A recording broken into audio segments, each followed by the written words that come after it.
All right, thank you guys for being here. I really appreciate it. We're going to be watching 1804, the Hidden History of Haiti, however they pronounce it. But I want to get you started. As you see right here, I don't know if you can see it, but it says Black CEO. As a Black CEO, I am unapologetic about the unique distinction that I represent in the marketplace. So that's one of the things. Can you see that out there? Yes. Okay. All right. Of course, you know that sign. My blood, my people, my land. All Black people. Love it. If we as the people realize the greatness from which we came, we will be less likely to disrespect ourselves. The new Black code: be Black, buy Black, think Black, and everything else will take care of itself. Mark Garvey. And this is the main one. Mental slavery is the worst form of slavery. It gives you the illusion of freedom, makes you trust, love, and defend your oppressor while making an enemy of those who are trying to free you or open your eyes. So we're trying to free you up, open your eyes. Bear with us today. We want to show you some things, and I hope you like the film. And afterwards, we can go ahead and share everything and talk about it after we finish off. So let me get it started right here. Here we go.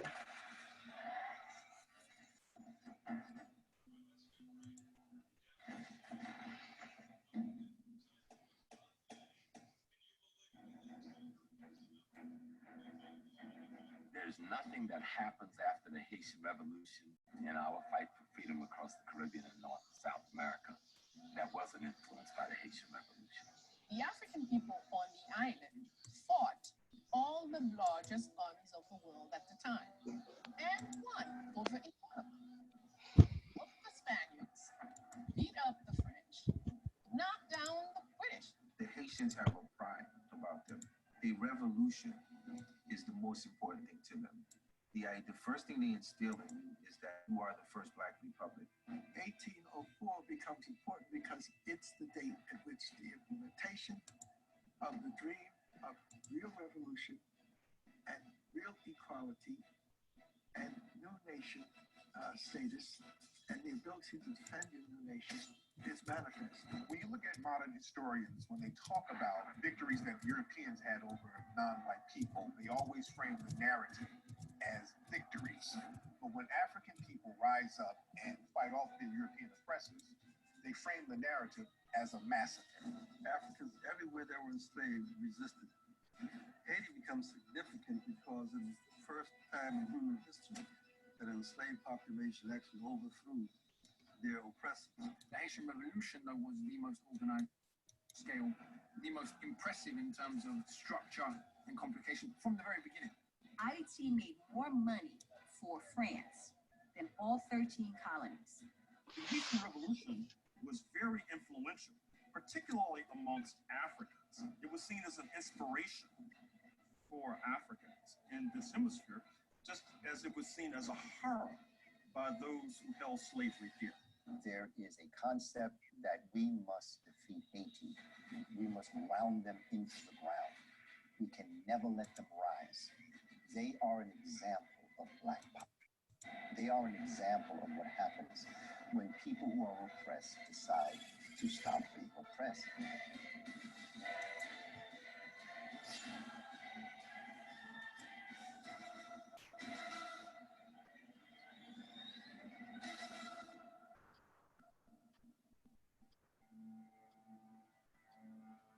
The island of Hispaniola is one of the oldest islands in the Western Hemisphere.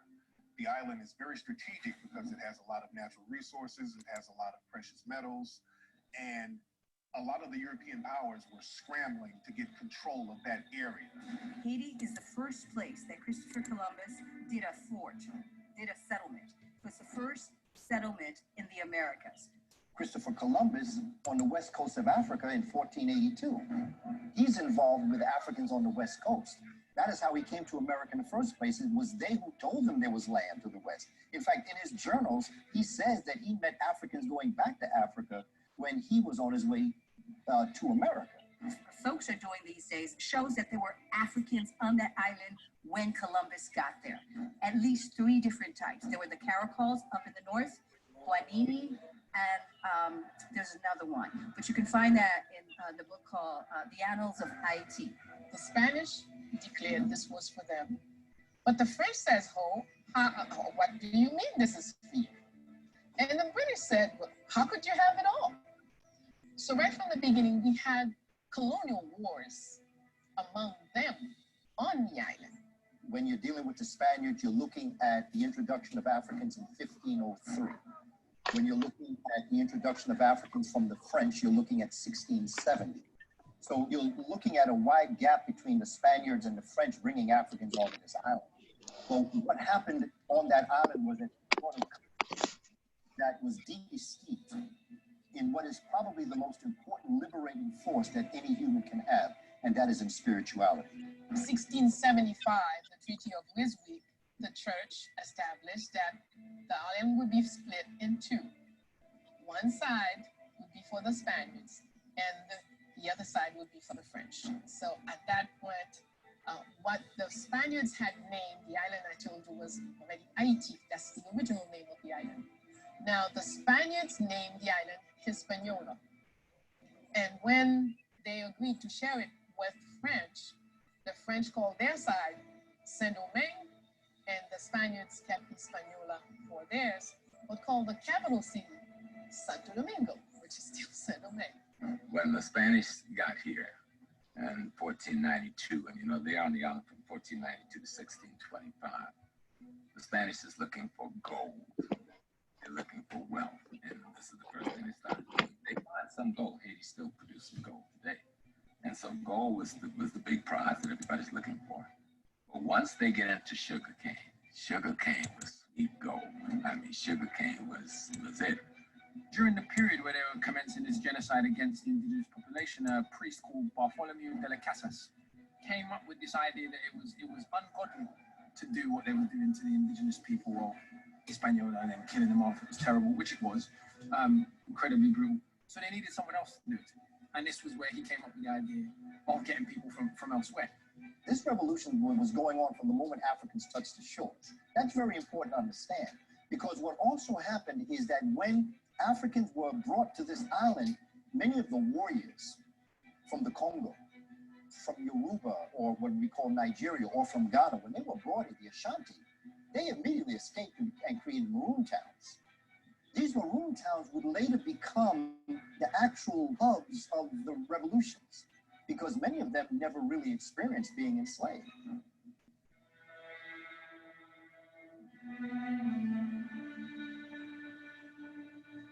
The great majority of sugar that was consumed in Europe came from that part of the world, came from that island. The coffee that went to Europe came from that island. That colony that the Spanish founded, taken by the French, eventually became the most profitable colony in the Americas, depending which economists you consult, the most profitable colony in the world at the time. It became the centerpiece of the transatlantic slave system. It became what gave France its supremacy over Britain in the 18th century. I mean, this island, it's impossible to overstate the economic importance of the island in the period we're talking about. It produced more profit than all of North America combined. This was a wealth that was largely born by sugar, which was not only an item used to sweeten your tea and coffee, but it was also a marker of class. It was seen as a sign of sophistication when one used sugar. And in certain circles, it was even seen as a miracle drug of some sorts.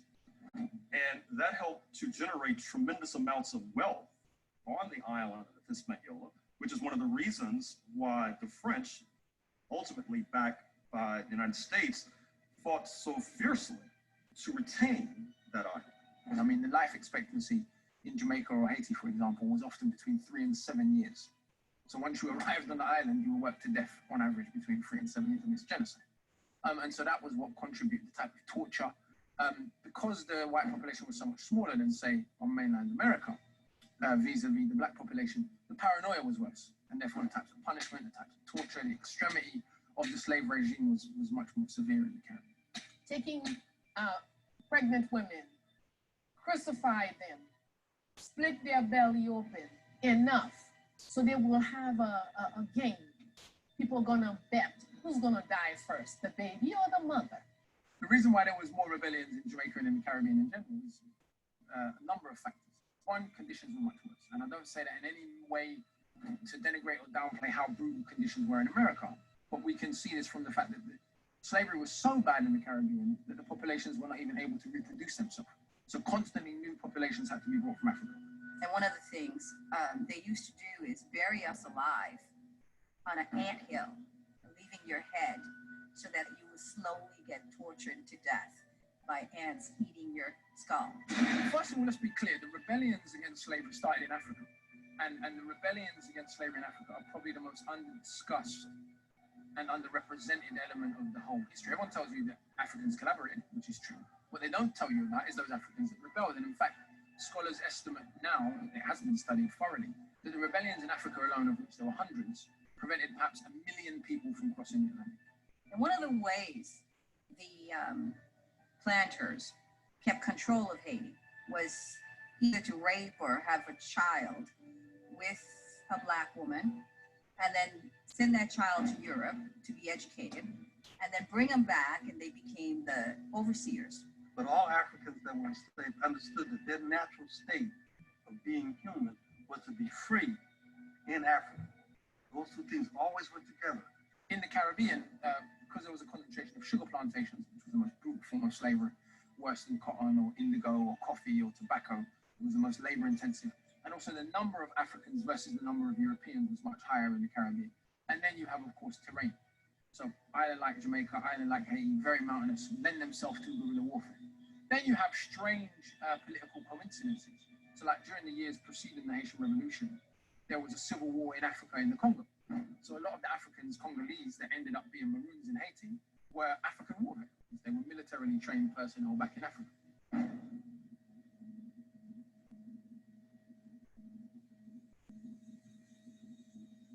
With the Haitian Revolution, there were 4 principal players in regards to the leadership of the Haitian Revolution.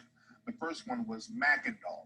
Makandal is considered to be the precursor to the 1791 beginning, because Makandal was an enslaved African who worked at a plantation, and then he died in 1757 or 1758. But he freed himself, right? Some people say that he had lost one arm in a sugar mill accident, but essentially the legend of Makandal is interesting because he foretold what would happen in regards to the Haitian Revolution. He was this extraordinary herbalist. And what he did, he taught the people of Haiti, the Africans, how to use the herbs and fauna in the ecology that they're now in to poison the food of the white farmers. And he was very successful.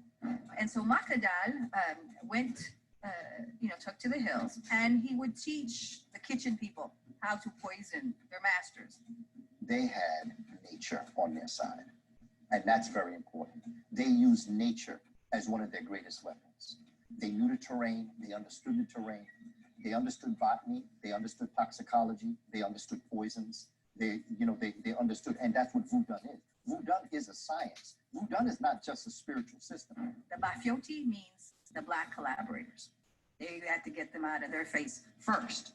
Makandal, what he's really known, a lot of what he went after them first.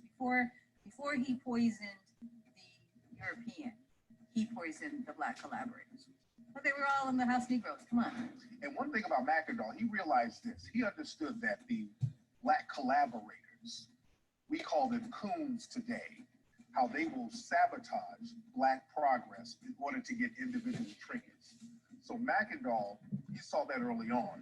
So when it came to poisoning the white supremacists, Makandal, he understood that we got to get rid of these collaborators first. So he poisoned many of the Black collaborators before he started to poison the white slave owners.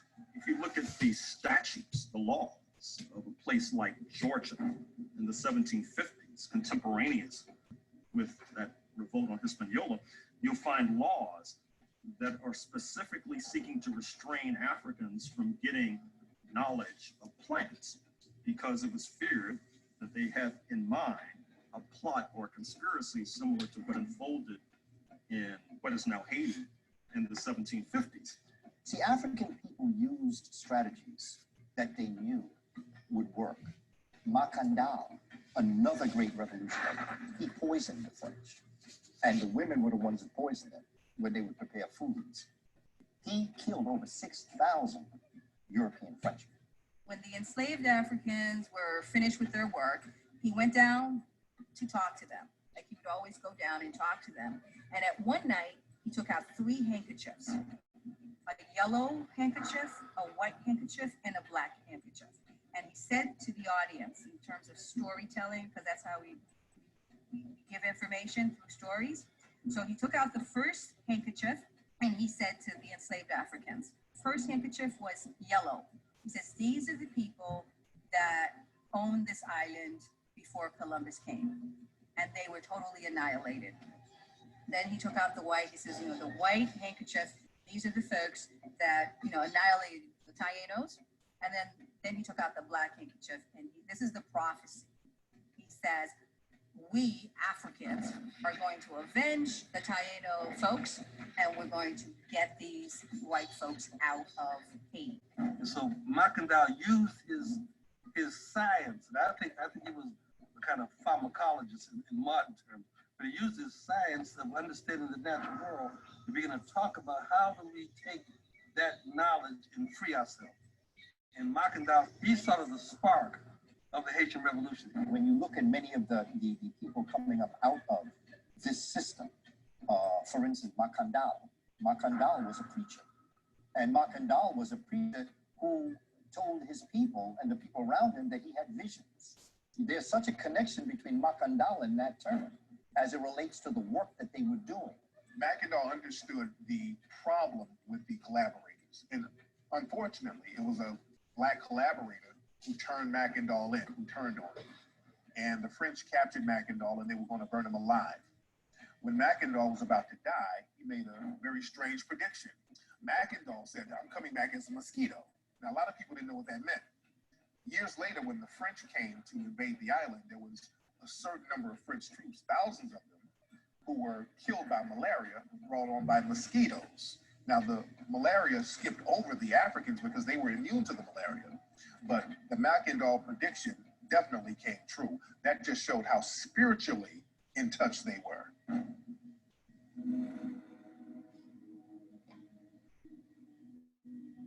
The next Haitian leader who was instrumental in the Haitian Revolution was a voodoo priest from Jamaica named Duddy Bookman.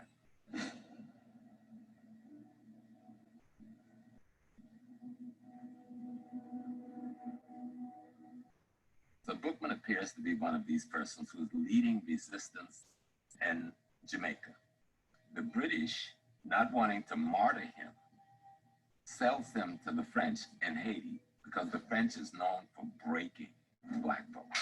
Jamaica was supposed to be the place for that was done, but the French is supposed to be really strategic at this and good at this. Bookman is the child of a woman whose name I don't have yet, who was a big-time revolutionary in Jamaica. And her son was sold to Saint-Domingue as punishment to the mother. So he was about 13, 14 when he was sold over here. And they seem to be Muslims. He talks a lot about the Quran. And in fact, he's named Bookman because he had a small Quran tied to his waist. And at some point, they realized that. And when he refused to give it to the colonizers and slavers, they burned the book on him, with him. So he was all burnt up. And then to mock him, named him Bookman. Bookman and another enslaved African woman named Cecilia Fatima began the planning stages of the revolution. They went around the island and they organized a Congress to participate in the infamous Wyclef voodoo ceremony that occurred in an alligator swamp. Cecile Fatima had gone around for about 4 years to bring that Congress together. She had gone around the whole entire island to bring that Congress together. And as much as many people talk about that meeting in the alligator swamp, that Bookman called for the prayer, but it wasn't Bookman that called that congregation together. And it wasn't done in an instant. It was months of organizing and building up. And the person who was leading this organization was a Mambo, a female priestess by the name of Cecilia Fatima. It should not be seen as surprising that some of the leading figures of the revolutionary process were said to be either believers or practitioners of this New World belief system that we refer to as Vodou or Voodoo. I like to share my students. Think about what master you must have if you decide to hold your meeting in a swamp of alligators. This kind of going so far as to take the life of your oppressor is already there. And the place where that meeting took place, the alligator swamp, that was a place the whites didn't go in because they were really alligators up in there. So very few people could go in and come out. But the black folks had a different relationship with the ecology than whites had. They mastered having this relationship. The whole concept of the Yoruba religion is to know and understand the forces of nature. When you're trying to get free, it's very important to create your own identity. When you want to oppress somebody, the thing you do, you change their name, you change their religion, you change their language. And the Haitians understood that they needed their own language. This is why they speak the French Creole. That's a form of their own language. They knew that they had to go back to their own religion. They went back to voodoo. And there were people who were Catholic, there were people who were Christian, there were people who were different religions, but they went back to voodoo, and that codified everybody. It was an African spiritual force that brought the people together. And when African people were brought together, it gave them a common goal. When they had a common goal, then they knew the common enemy, and then they would take care of their own business. And voodoo is not just a religion. I mean, Africans didn't really have religions. They had a way of life that at best you can call their sacred science in dealing with cosmology and ecology. Intentionality was to make our stuff so fearful and so evil and so scary that we run away from it. You know? And so all you gotta say is that, you know, when I was growing up, if I met a lady and asked her where she's from, she said she's from Louisiana, I'd be backing out, oh, she might know voodoo. You know, she would put something in my soup. She would do some people. That just make us afraid of our own stuff. We ain't talking about no Dracula movies here, no zombies. We're basically talking about Africanism. We're talking about people that understand the strengths of plants and of nature and how to, you know, outwit your militia by using what the gods have provided you on this earth. So you call upon lowers to meet the task that you're confronted with. If you're engaging in war, you would call upon a lower that has the characters and qualities and disposition of being warlike or strong and straight and fearless. Dying was an opportunity to go back to the ancestors, to Guinea, right? So there was no fear. Through science and through faith and through the will of not fearing death. Most Haitians don't fear death. They don't. A lot of Haitians, they say don't fear death. So when you look at a lot of rappers now, a lot of rappers here in America, they will have Haitian gangsters in their entourages. And a lot of these dudes will have that Haitian muscle behind them. So this just shows the kind of respect and even fear that a lot of people still have for that Haitian rebel. I mean, imagine if you're not scared of death, you're not going to be a good slave. And this is one of the reasons Christianity preached suicide is a sin. Yeah? One of the reasons that you get your reward. You get your reward in the afterlife, but only if you're a good slave. It really is a science of the spirit. And that this voodoo that they demonized, the demonization of it was intentional because they wanted to separate us from the very thing that gave us power. Let's be clear, a lot of African spiritual systems believed in what we call the transmigration of the soul. So they believe that the soul is eternal. This was very problematic for people you want to enslave.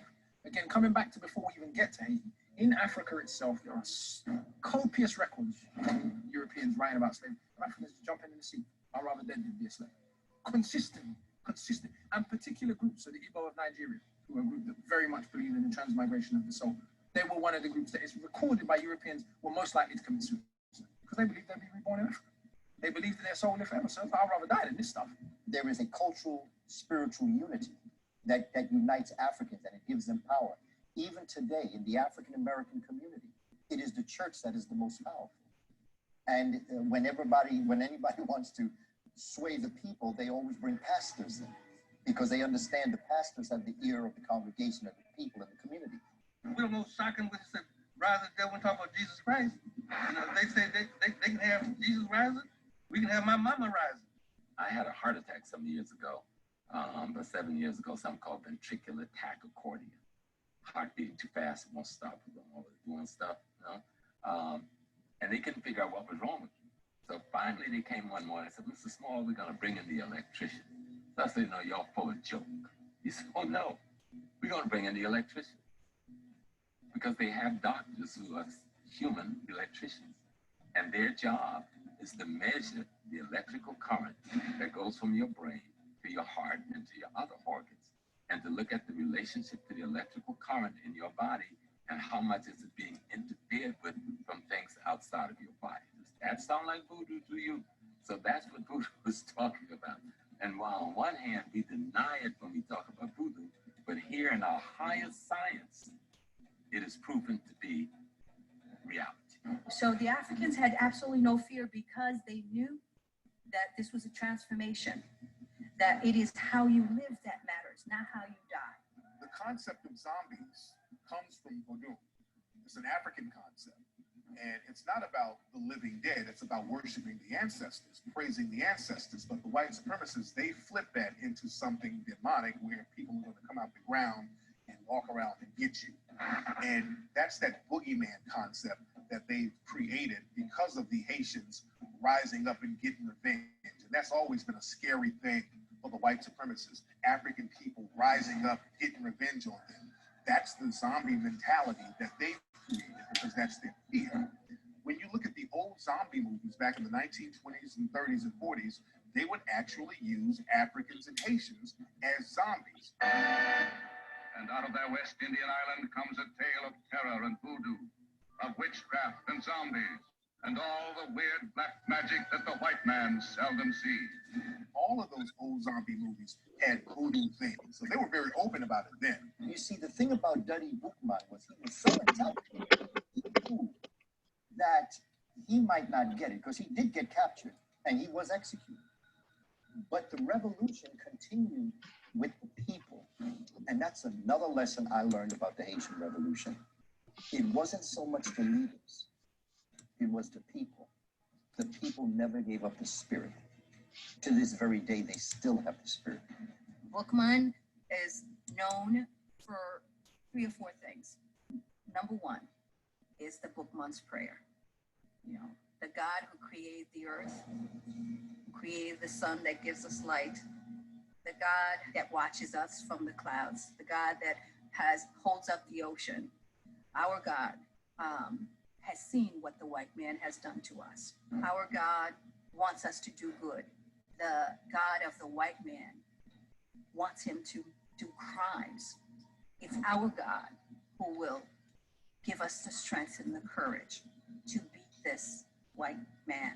So now this is the man who's going to rise from this. This thing is going to rise and say to us on August 14, 1791, the God who created the world, who made the waves move in the ocean, he is your father. He is with you and will give you his strength. But you must act and free yourself. Dutty Boukman is very intelligent. He is one of the leaders of the African people. He's very respected. And what he's going to do is he's going to devise a plan. And he is going to incorporate the ceremony of Ogun, the god of war. And he is going to assemble the forces. And he is going to instill in them a spirit of revolution. And the last sentence is a pretty long thing.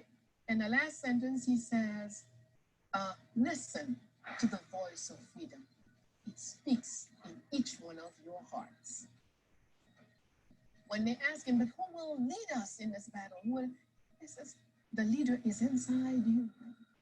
You are the general, and you are the soldier. Now get to it. He comes from the form of just total understanding of what war is. There is no conceptual framework of peace. You don't call on Ogun for peace. You don't call on him for negotiation. You call on him when everything has been done that you've tried to do. You've been as diplomatic as you possibly can, but now it's time to get busy. I have not seen anywhere where there's some text in Voodoo that says, forgive and forget.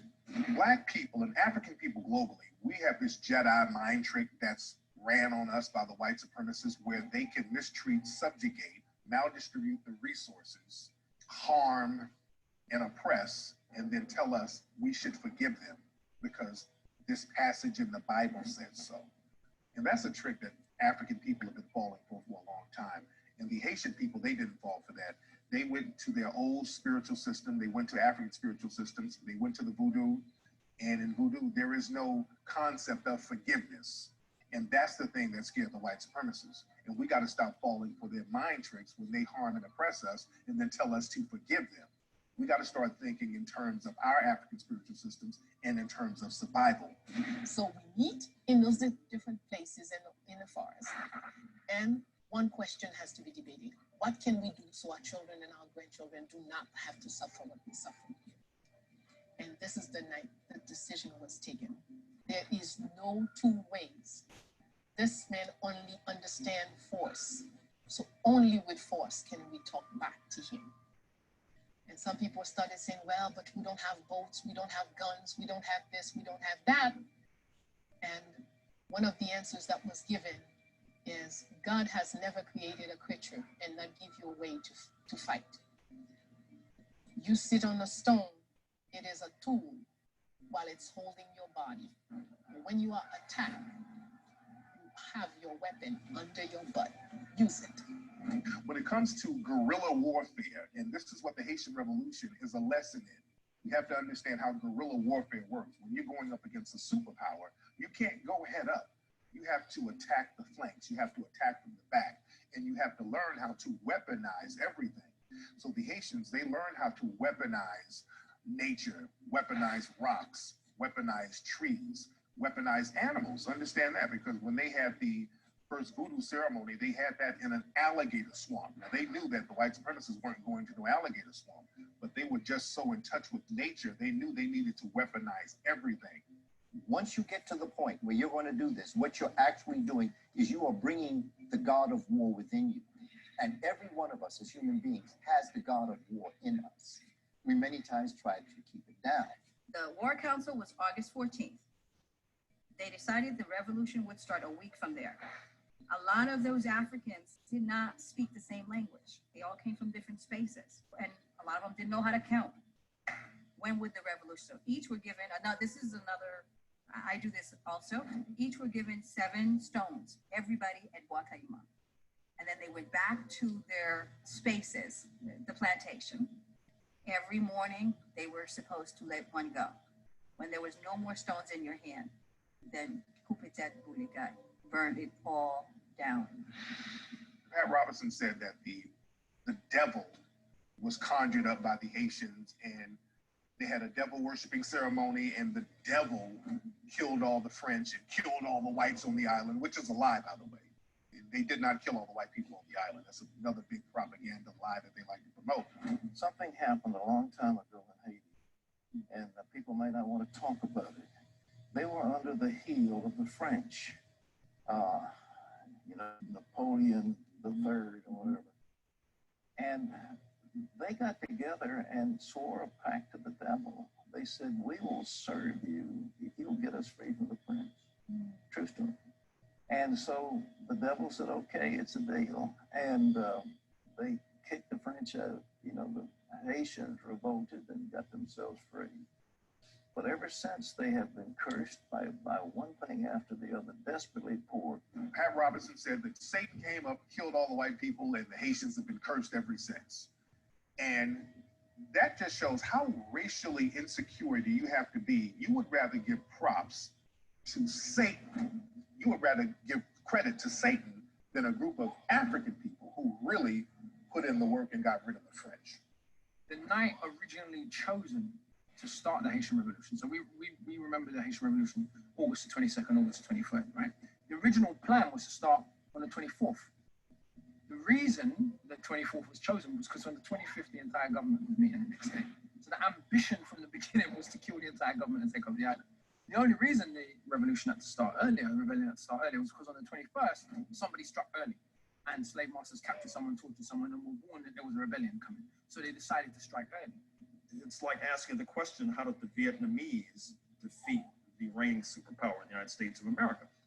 And part of that answer rests with the question of guerrilla warfare. That is to say, trying to avoid, whenever necessary, face-to-face confrontations of one military brigade facing another military brigade, but harassing the invading forces, who after all, oftentimes are not very familiar with the geography. So there was a dinner that happened a week before what came on ceremony. And actually, it's now scholars say that's where the rebellion was planned. So it wasn't like they planned it on the spur of the moment on the night of the 22nd. The main leaders sat down and planned a week before, maybe months before that, had their dinner. The crazy part about it is that the Europeans knew that their privileged slaves were meeting for dinner. And they didn't think anything of it. They were so utterly convinced that black people were never going to do anything about their situation. You could never overthrow them. They could never be defeated by a bunch of lazy, backwards niggers from Africa. That they got complacent. How to be able to create bamboo, knives, or how to have blow darts. You know, all of these things they used against these forces because these forces could not fight a guerrilla type warfare. So with the martial arts and the idea of the fighting, whether if we're talking about Brazil, capoeira, or the motions of if we go to a voodoo ceremony and you see how they work with spears in different ways, or we go to the Amazons and you see how it's applied, it's the philosophy, the genesis of it all is a form of worship where even if the slave master comes, it more looks like it's a celebration of parties and different things going on. So it's not intimidating. But at the same time, it forms a form of martial arts, a form of self-defense, where when it's time to rise for the revolution, the masters didn't even know that you was already training a bunch of troops and now you're ready to go. Bookman war on the colony and occupied more than a third of the colony. Every activity was stopped. Everybody had only one thing: find Bookman and stop this. And we had no weapons. They had the guns, they had the cannons, they had everything. And yet, the fear. So Bookman, one of the great leaders, he was eventually captured, he was eventually killed. And when they got Bookman, they wanted to make an example out of Bookman so they could scare all the other people from rebelling. So the legend was they got Bookman's head, decapitated him, and put his head on a stick and put it out in the public so that everybody could see it as a way to scare them. But at this point, people got rid of that fear of dying. So the rumor was people would walk past the head, see the head and say, they rub their head and say, we're going to carry on the revolution. One of the fascinating things about the Haitian Revolution is how little pride human beings outside the African diaspora have taken in it, which is fascinating to me, because this is an event of universal human significance, the only successful slave revolution in the whole history of humanity, in all the millennia of slavery. They've been from Greece to Rome to the Ottomans to the Abbasids. No one's ever had a successful slave revolution.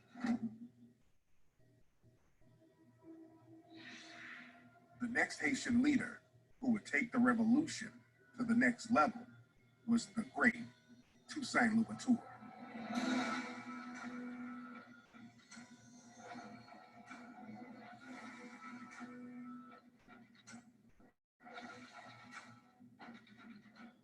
He was raised by a woman from Dahomey. A lot of our people who were born here learned to speak different African languages and got the history of the places that whoever was teaching them came from. Toussaint might not have been from Dahomey, but being that the African woman who adopted him here was from Dahomey, then he's trained and raised as a Dahomean. If you come from Africa, you have a militaristic aspect to your environment. Dahomey, as we know today, Benin, was one of the most warlike culture That's where we get the term Amazon women, Amazon warriors, because of the women warriors of the home. On television, they make you think Amazon women come from someplace else. But these are you go to Benin and you can go to the museum and see statues of these women and so forth. These women warriors. Toussaint is born on May 20th. Has a very different, even in slavery, their experience is very different. He was a submissive person in slavery. He had slavers who kind of like him. It was believed that Toussaint Louverture had been free from the age of 45. We now know he was free from about the age of 30. So he'd been a free, privileged African, if you like, in as much as that can be the case in a slave society, for quite a long time before the revolution. He was heavily Christian. He could read and write. He was very Europeanized. And in many ways, that determined his leadership, his experience of slavery, which was said to be, say, less harsh than someone like Dessalines, and his being free for so long.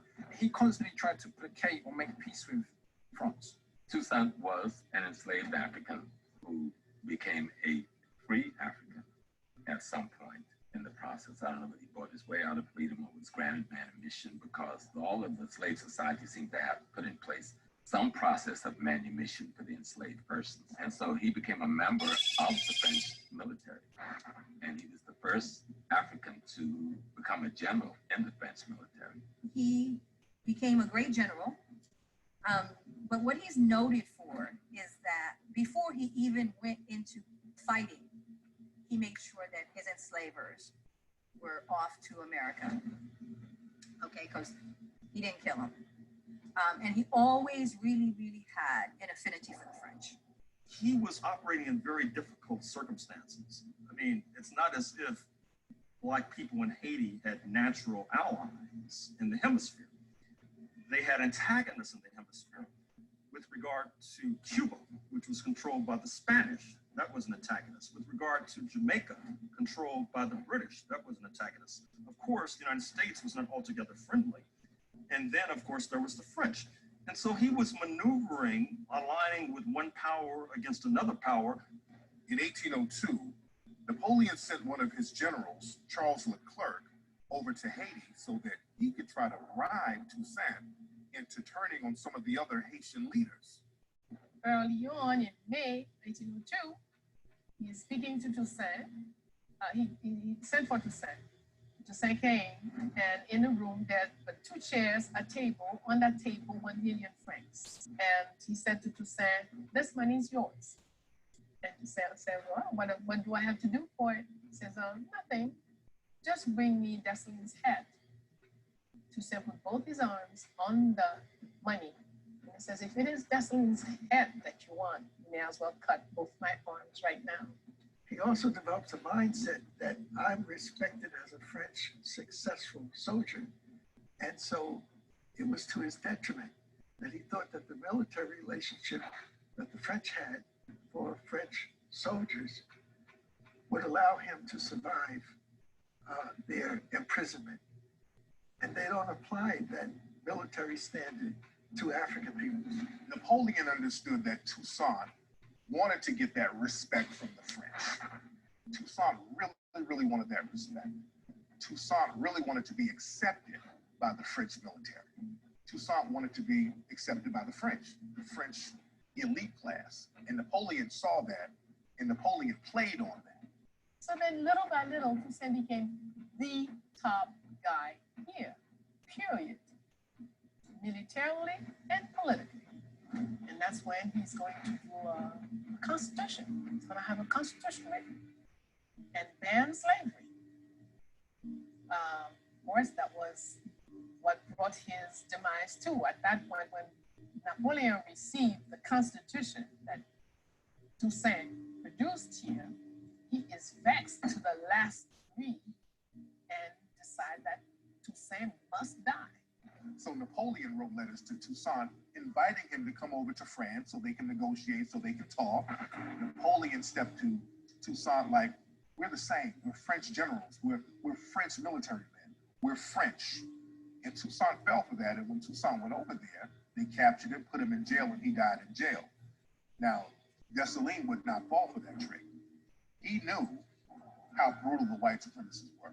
And of course, you know the sad story of his end, how he goes thinking that he's going to negotiate with his French antagonists, and they arrest him and bundle him off to Europe, where he dies, and where, of course, he utters the immortal words that his death will not stop the revolutionary process. And in fact, he was correct, because it's carried on.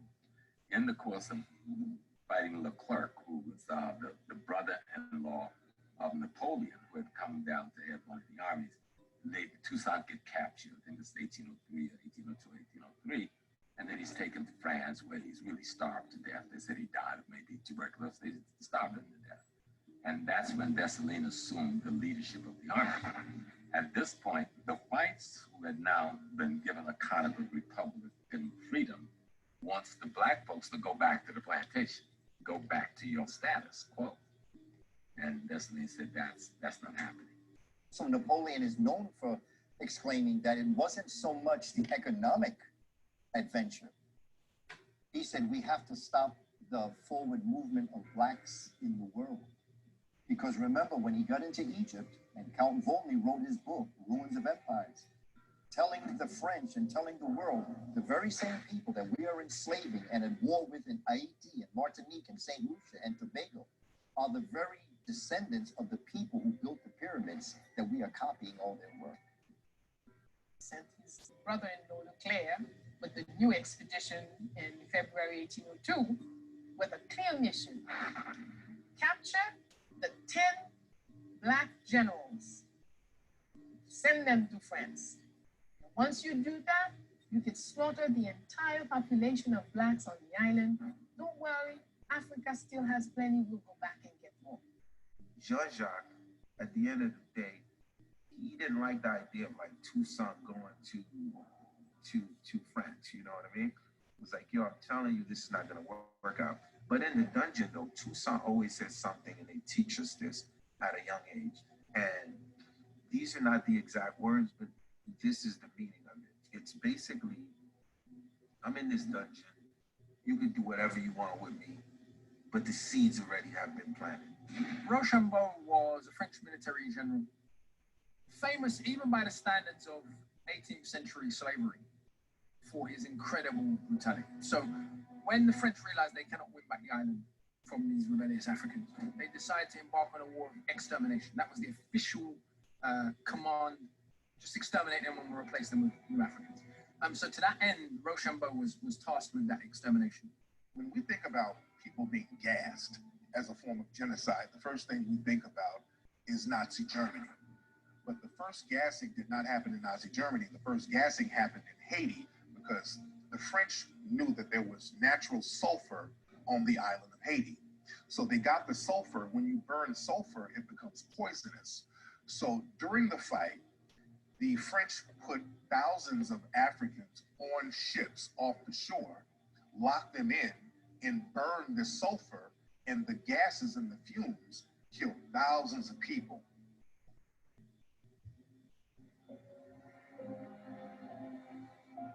Most wicked, vicious, atrocious thing that ever walked on this island. If you wrote a book of 1,000 pages, you couldn't tell all the atrocities that this man performed here, and with pleasure. Rochambeau, French general, very well respected, very evil, very demonic with the tactics that he used. Napoleon sent him over to Haiti to carry out the genocide campaign. The thing about Rochambeau not only disliked black people, Rochambeau disliked all the mulattoes too. He hated the mulattoes even more than he hated the blacks. So Rochambeau was a real piece of work. He came into that port and he didn't reveal what he was going to do. The people were really, really scared. And they held a festival for him. And it was a couple of days later when they were starting to feel, okay, this guy's not as bad as people have been saying, right? Then he invites them to this ball. When Rochambeau came to the island, a lot of people didn't know what Rochambeau's agenda was. Nobody really knew anything about him at the time. So when he got to the island, people were kind of sitting back watching to see what he was going to do. So Rochambeau announced that he's going to have a ball, this big party, this grand gala for all the wives of the mulatto soldiers. So at this ball, at this gala, they have this big, luxurious party where they're wining and dining the mulatto free women. You know, they got drinks, they got music, they got food. They're really partying and living it up. The French generals are there, the mulatto women are there, everybody's just mingling, having a good time. So Rochambeau makes an announcement that he wants to have the women follow him in another room in the house. So he walks down the hallway with the women following him. The women are just, you know, going along with the vibe, going along with the program, going along with the party. They don't know what's happening. They're still giddy, laughing, giggling. Once they get in this other room, Rochambeau announces to the women, hey, I got presents for all of you. So there are these boxes lined up. And there's different variations of this story, but this is the most popular one. So Rochambeau has all of these boxes of presents lined up for the women. So the women are, you know, they're still in a festive party mood, but now they're confused. So they see these boxes and they see Rochambeau announcing that he's giving them gifts. So the women are like, okay, cool. So the women get the boxes, and when they open the boxes, they look inside and they see the decapitated heads of their husbands inside the boxes. So the women are terrified. Rochambeau standing there laughing, giggling, just laughing his head off, because he's letting them know, I don't care about the blacks or you mulattoes, and this is what I'm going to do to all of you while I'm here. That move there made the mulattoes and the blacks come together as a unit against the French. On the island of Cuba, for some historically unique reason, these dogs have been bred to chase down Africans. And in fact, some of those dogs were imported to North America to chase down Africans. And some of those dogs wound up in Hispaniola to chase down Africans. And these are the dogs they would send out to chase down black people whose only meal was the flesh of black human beings. Because one of the things European pseudo-historians have done is, one, said that the enslaved Africans massacred all the white people left on the island at the end of the revolution, which they did not. They massacred all the French.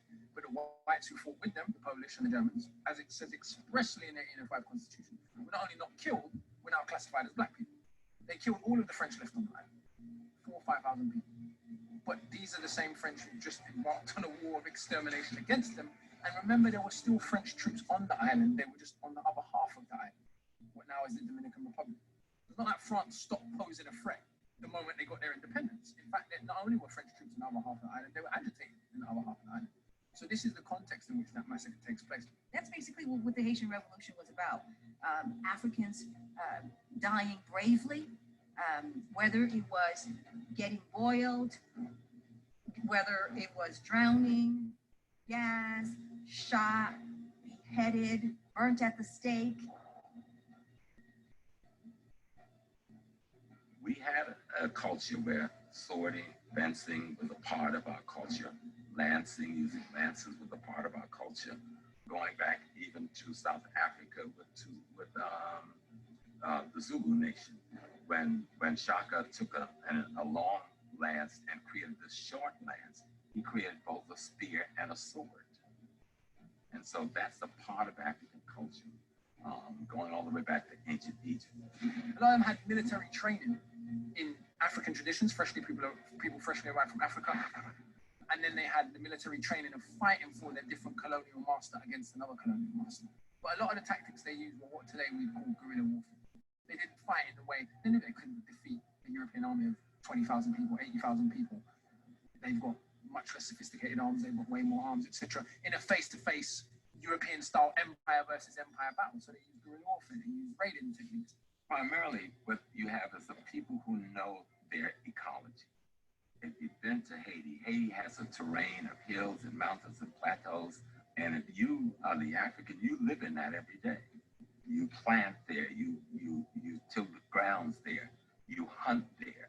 And so you master that terrain. The sisters, in many ways, supplied the force, created for the men to do what needed to be done. Sisters are very important to any revolution. In fact, ain't nobody having a revolution without women. In fact, if you think you're doing that, it's just a fight. It ain't a revolution.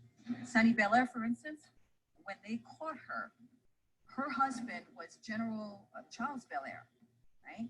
And he negotiated for her release. And you know, these white settlers, they never, they betray whatever. They have no honor, okay? So when he gave himself up, they took both of them, okay? So that's Sunny Belair and Charles Belair, the general. And so they sentenced her to a beheading because she was a woman, and then they sentenced him to get shot, and she refused. She said, I will die the honorable way with my husband. They wanted to blindfold her, and she said, no, you don't need to blindfold me because I'm a woman. When they ordered to take her head and put it under, they fought and fought with her and couldn't do it. And in the end, she gave the orders. Soldiers, position. Don't make me wait. Fire! The Haitian leaders understood that it would not be conducive to them to try to get individual gains to the detriment of the collective society. So they were smart enough to understand, I'm not going to try to get little trinkets for myself while everybody else is suffering under this oppressive system.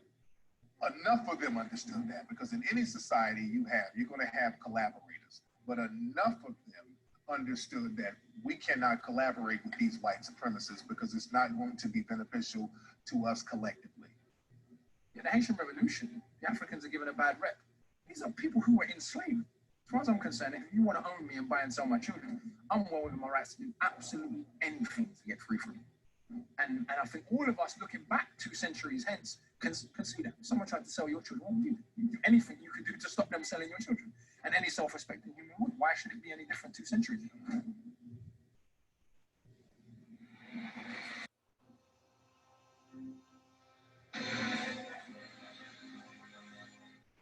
Toussaint Louverture opened the pathway for freedom and independence, but the man who doesn't get enough credit for bringing the revolution to victory is Jean-Jacques Dessalines.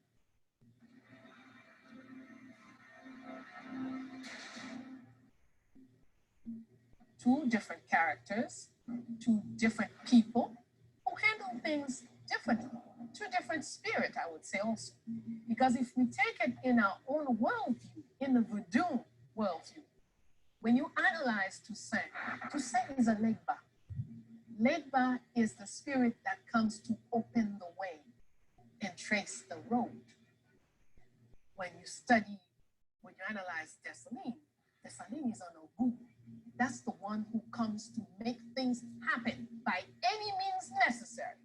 But it's also really interesting how people like Jean-Jacques Dessalines become a military genius within the space of 10 or 15 years with no formal military training in the way that we understand it.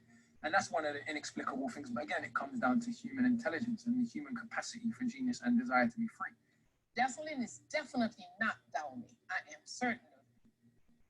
But it is a Dahomean woman who taught him Yoruba and taught him how to fight, how to do his Tantoya, who raised him. And not just any woman, it was a military woman, because Dahomey had 2 armies, a female army and a male army.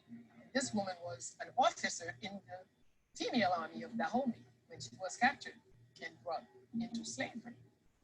So she went right into work to raise some of the young ones that she in a certain way adopted. And Dessalines was seen to be her prized. Tantoya is significant because she taught the greatest hero to ever live how to do hand-to-hand combat when he was a teenager, how to shoot. She taught him everything he knew, because he was enslaved. But she had come from a warrior background. I don't recall seeing anywhere where Toussaint was beaten, whereas Dessalines was constant. His entire back was whooped with scars that healed and hurt again and healed, and huge big blobs of scars all over his back. And Dessalines, as opposed to Toussaint, did not have the love of the French military. He had a deep understanding of the European exploitation. He also had a deep understanding of the ruthlessness of the various European populations when they were taking out vengeance on the African population. See, the difference between Toussaint and Dessalines, Toussaint wanted to make deals with the white supremacists. Toussaint felt he was a military man. He had some kind of camaraderie with the French. He felt that he could make deals. He was somewhat one of them. They would respect him as a military man. And that was his downfall. Now, Dessalines, he knew it. He's really the only modern African leader who understood that you cannot make deals with terrorists. You can't make deals with white supremacy. White supremacy is the ultimate form of terrorism. And Dessalines was the only person who was smart enough to realize that, and he got all the white supremacists off the island.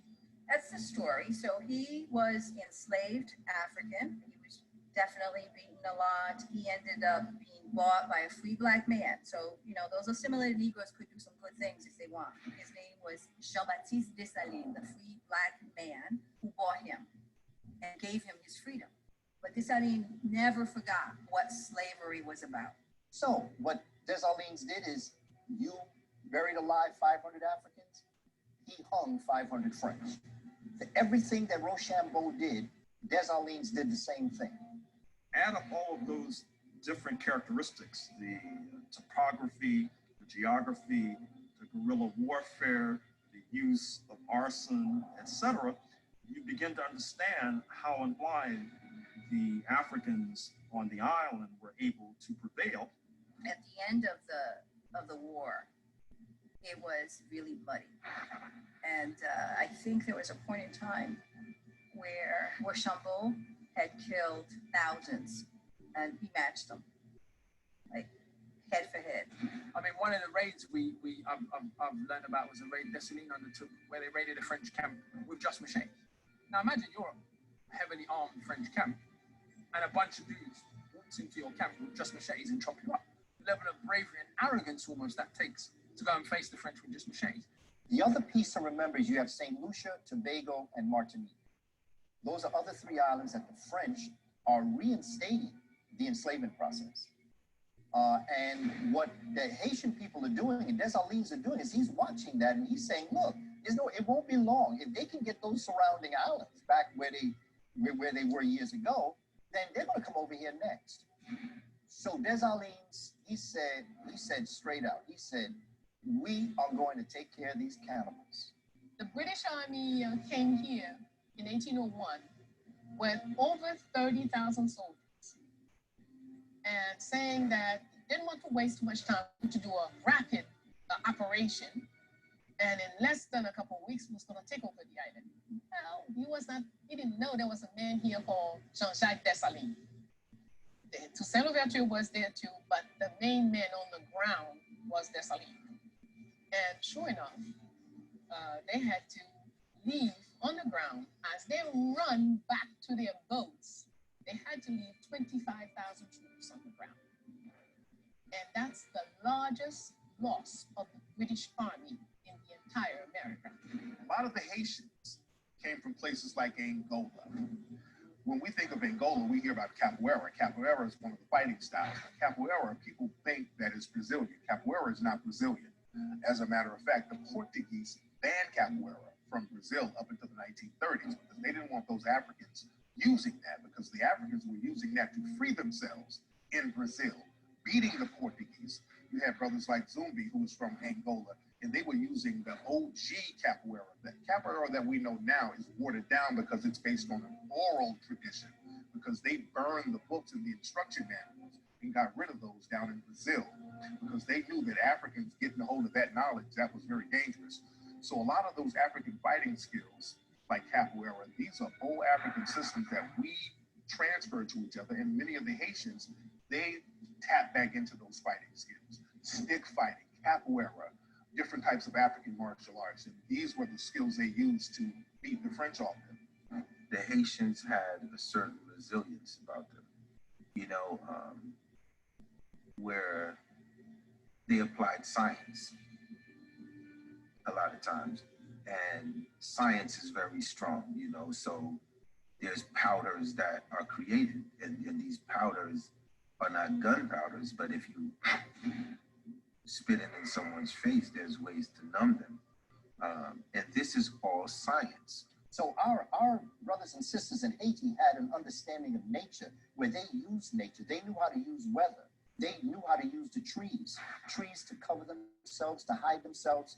And when all the forces would come in, they would come down on just brute force. The martial arts that they brought from Africa, the fighting systems that they brought from Africa, the ability to make weapons out of wood and stick.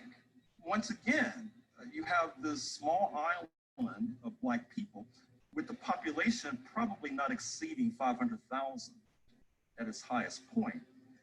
And it's surrounded by antagonists, not only in the Caribbean, but actually worldwide, in the sense, to the extent that European powers had their tentacles global.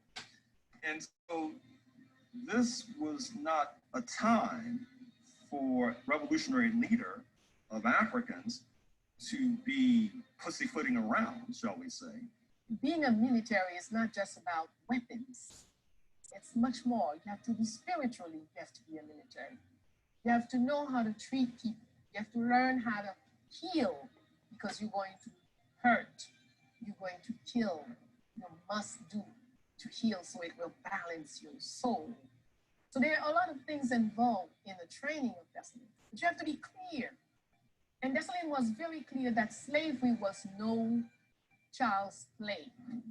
Enslavers didn't care for us, they care more for a stone on the ground than any breathing people that look like us. They spared no one who was fighting against them, as any soldier should do. And so the Africans proved to be extraordinarily good swordsmen. They were extraordinary with using lances, or what we call spears, and they learned very quickly how to be extraordinary using a rifle. And so we defeated the French straight up and hands down. One of the really interesting things when you examine the French testimony is the frustration that the French particularly had with this tactic. They complain about it, they call it cowardice or whatever else, but then in other places, when the time was right, you hear French soldiers talking about a guy jumped down the cannon today, and these are the people we have to fight. The sheer terror of, like, we're fighting people who've decided now liberty or death. They've decided they are willing to die for their freedom. And this is one of the most fascinating questions about any revolution, but about the Haitian Revolution in particular. What makes people decide at this point, we're now willing to die for an idea, but we weren't yesterday? And you see this behavior. You see people being burnt and tortured, laughing at it. You see people recklessly risking their life. Battle of Vertier, if you look at the French testimony in that final battle, the African behavior in that battle, we would say, was so militarily reckless, i.e. they were so willing to die for their freedom. The French stopped the battle in the middle to congratulate them and say, listen, we've never seen people die like this. By the time Dessalines rises, circa 1803, circa 1804, the revolution is pretty far down the road. And he had learned the lessons that had ensnared Toussaint and was not about to be arrested and detained by supposed negotiators in good faith. Not only were women very active, there were lots of children active in the fight. Children made their names. And, you know, as looking out for, climbing on top of trees to look out for what's happening and alerting. Most Africans who was fighting in Haiti were like first, at most, second generation from Africa. So they still had the African martial arts skills as a part of their repertoire in terms of fighting. And then, of course, there are other kinds of tactics. Arson was very successful. Of course, arson was very successfully used by the enslaved Africans in North America as well. That was one of the major tools in our toolkit right here in North America. And at a certain point, the European colonizers had to make a judgment as to whether or not it was worthwhile to continue to endure losses, that is to say, deaths, in trying to subdue these revolutionaries, when it's not clear that even if you did triumph, you would inherit a charred and burned landscape. Bonaparte sends this huge armada thinking we're gonna get rid of these people, right? But they try to use ruse. That's the other thing. The Haitians really knew how to use ruse, right? They would do all kinds of things like keep changing their clothes and going around to make as if they had more people than they had, stuff like that. Or, you know, the Europeans loved, you know, sleeping with black women or whatever. They never thought that these black women would go back and tell the African warriors what was going on. They used everything that was in their hands. Napoleon's campaign against the Haitians, it was a racial agenda. Napoleon specifically stated that he did not want a black republic. We cannot have a black republic. This thing was completely racial. French writers, a lot of French writers were like, there must be some white person behind this. It's the abolitionists' fault. It's this person's fault. It's those guys who stirred up something else. There was this constant blaming of so-called white agitators. Dessalines Toussaint didn't kill every white person on the island. That's a misconception. We were in war, and we were slaves. And within this slave, we had to fight for our independence. And in this process, you still had certain whites that were with the Haitians.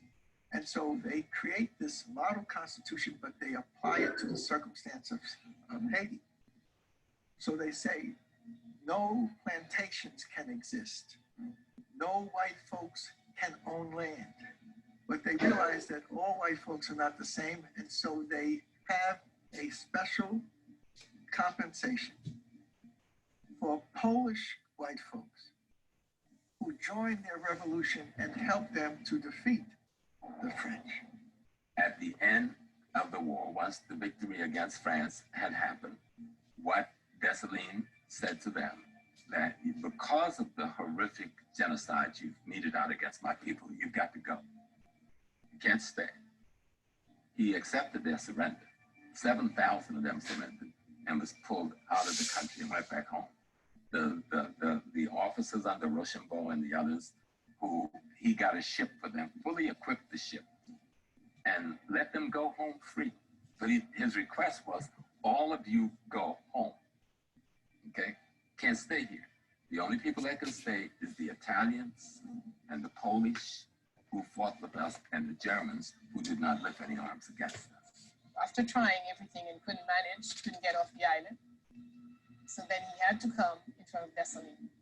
And according to his own journal, he said, Dessalines was magnanimous. He complimented him. He said, you're a good soldier, even if you've lost. They're supposed to give their sword to the winner. He says, no, keep your sword. You're a good soldier. I don't need your sword. I've got my own. And so he's, what are you going to do to me? He says, nothing. I'm going to send you back to France. And your task will be to let them know never to set foot on this island again. What's really significant about this, Ali, is that Rochambeau told everybody, I'm going to get that Negro. I'm going to do all kinds of heinous things to him. But when we won, when the Haitians won at Vertières on November 18th, 1803, he didn't kill Rochambeau. He let him go. And I think that's really significant. And even those who got on the ship and went out with Rochambeau, you know what they did as soon as they got out at sea? They turned the cannons on Port-au-Prince and opened fire on the very people that had just given them their freedom. But as fate would have it, for they ran into some conflict with the British fleet a few days, 8 days out, and he ended up spending 2 years in a British prison or longer. Dessalines obviously did kill a lot of white folks, especially the French, right? I think there was like 50,000 soldiers that came to re-enslave us, and 7,000 left alive. And this is really interesting, the way that European imagery of black people came back to haunt them.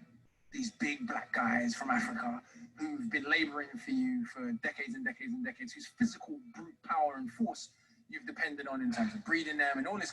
And now they've got a machete in their hand that brute force, that same imagery, sexualized graphic imagery you've created around the black body has come back to haunt you because now it's aimed at you.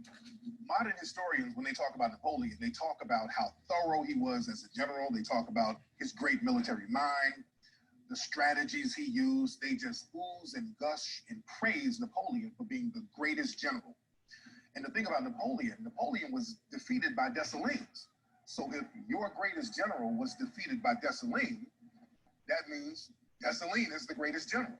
Marcus Mosiah Garvey spoke frequently on the Haitian Revolution and the lessons that we can learn from them. And the one lesson is, it ain't over till we win. The Irritated Genie, a book that I read, phenomenal book by Dr. Jacob Carruthers. It's called The Irritated Genie. That irritated genie is the spirit of revolution at all costs. Take no prisoners. We have no friends. It's up to us to make this happen. Then you have the phantom of liberty. The phantom of liberty is the philosophy that you believe that you can negotiate with your enemy, that you can integrate with your enemy, that your enemy wants to be your friend, if you can just sit down and talk. And Dessalines was more of an irritated genie. What's most fascinating about Dessalines, and probably the most under-discussed part of Dessalines' leadership, is that Dessalines attempted, long before the birth of Karl Marx, forms of proto-socialism, if you like, when he governed the island. So he attempted to nationalize all of the land that was formerly owned by the French, which was 75% of the arable land in the country, and spread it amongst the peasants. He was on record as saying, listen, we didn't win this war, i.e. we, the privileged leadership, we won the war. All of us, the peasant population, the enslaved population, and he tried to bring about some form of economic justice in the brief period that he governed. And in my view, and in lots of people's view, that was why he was killed by the other free people of color.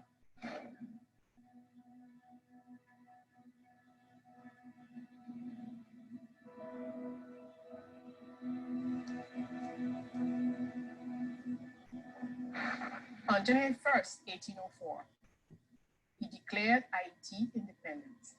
And the first sentence of our first constitution says, Haiti is independent from all powers of the universe. Haiti liberated 5 South American nations, you know, from Venezuela, Colombia, all the way down. We liberated also the entire island, right? The Dominican Republic didn't exist. Not only did Haiti get their own freedom, and this is what was so dangerous to the white supremacists, Haiti helped other Latin American nations get rid of slavery. Like Ecuador, it stopped slavery in Ecuador. They helped them get rid of slavery. They helped Venezuela get rid of slavery. They helped the Dominican Republic get rid of slavery. So that was a big fear of all the other Western powers, that this nation of African warriors were stopping slavery all over the hemisphere. So this is why even today they have to subjugate Haiti. When Yolanda came from Ecuador, he was trying to come out of slavery, and he had lots of problems. The US was giving him trouble. He came here. Dessalines welcomed him. He had people wounded with him. We healed them, gave them boat, money, weapons, and sent them back to continue their work. When he asked Dessalines, but how will I repay you? He says, every time you free people out of slavery, I am repaid. The leading hero of Venezuela, Simón Bolívar, of course, received direct assistance from the Haitian revolutionaries. And of course, once again, this illustrates the debt we owe to Haiti, because part of the bargain was that the South American revolutionaries would move to abolish slavery. Sometimes that promise was kept, sometimes that promise was not kept, but that was the bargain that the Haitians tried to strike. Years immediately after the revolution started to scare the white world, and they don't know what to do with Haiti, because they're like, if this infection spreads and it's proven that, you know, black people might actually be capable of government, what happens to all of the other former slave colonies in which blacks are the majority? What happens in Brazil? What happens in Jamaica and elsewhere? So it was a decision was made by most governments, like America, for example, not to recognize Haiti until they eventually abolished slavery themselves. So 60 years, Haiti was not allowed to have a merchant marine to trade. And if you're a nation and you can't trade, you are impoverished. During the aftermath of the Haitian Revolution after 1804, there was a lot of sabotage by the mulatto class, because the only thing that's worse than a white supremacist is a wannabe white supremacist. And the wannabe white supremacists are the worst because they're fighting for something that they really can't be.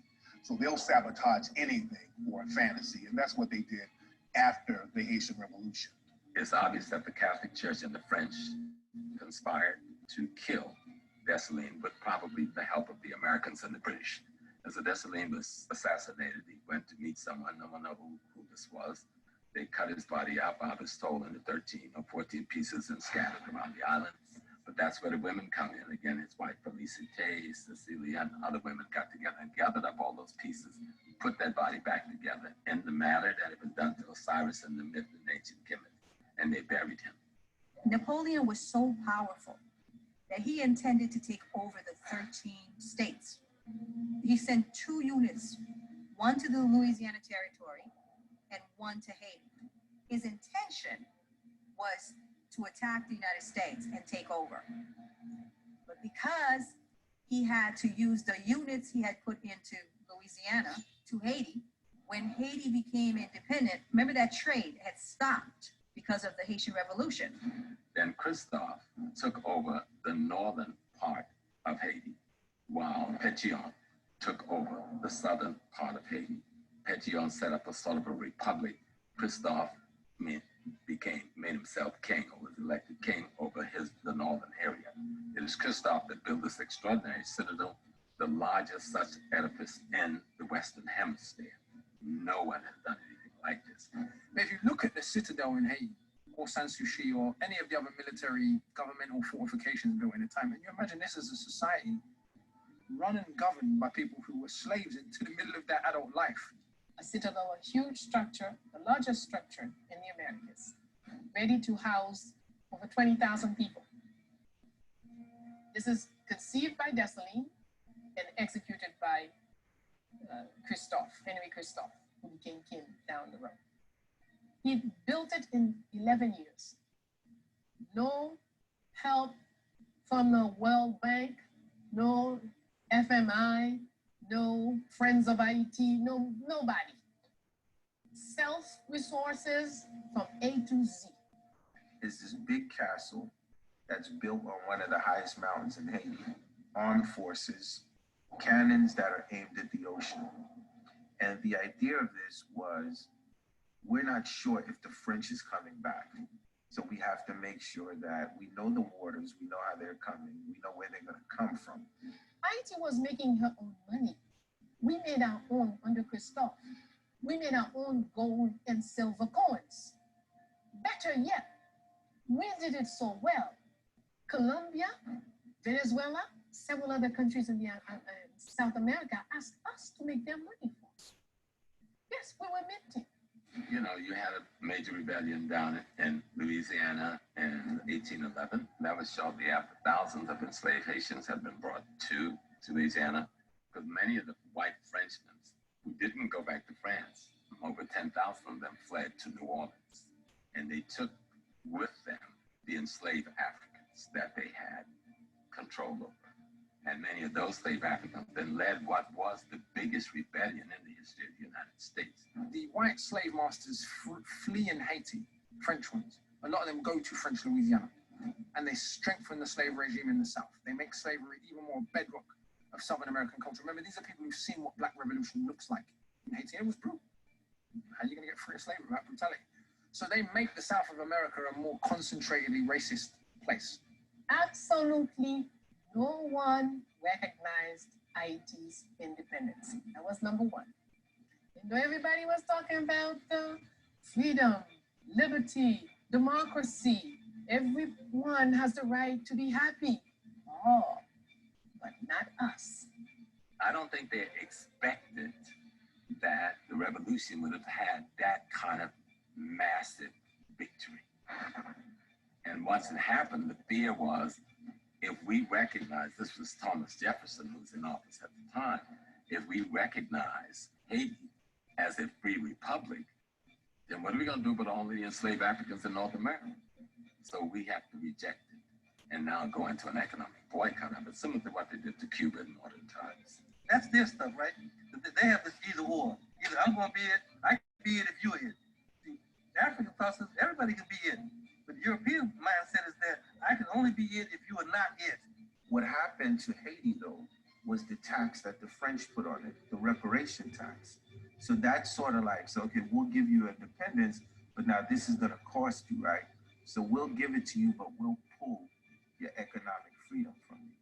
And there are all kinds of economic exploitations that have been put onto Haiti since the pigs from America were put into Haiti to overtake the Haitian pig farming. Foreign grain was imported into Haiti. Sweatshops have been set up.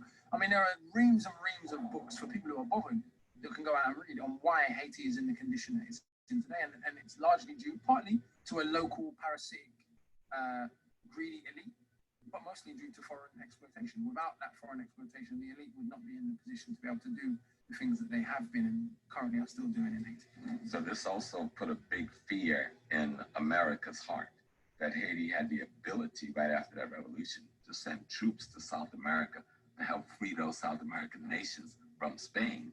Then they were worried about the African American nation here, especially when you had a large population of Africans in Florida that was still under the control of Spain. Florida was the biggest maroon community in the Western Hemisphere, but we don't refer to Florida as a maroon community because American history has falsely said that the people they were fighting were a group of Indians called Seminoles, and don't tell you that that word they corrupt to be Seminoles come from the Spanish word of Cimarron, which means runaways. And so these are the runaway Africans. And so when Andrew Jackson was sent down there after he did the Mexican-American War to fight these people, he sent a letter back to Congress. And in the letter, he says, you sent me to fight Indians, but I've been fighting niggas from the day I got here. And this is a letter that's still in the Library of Congress.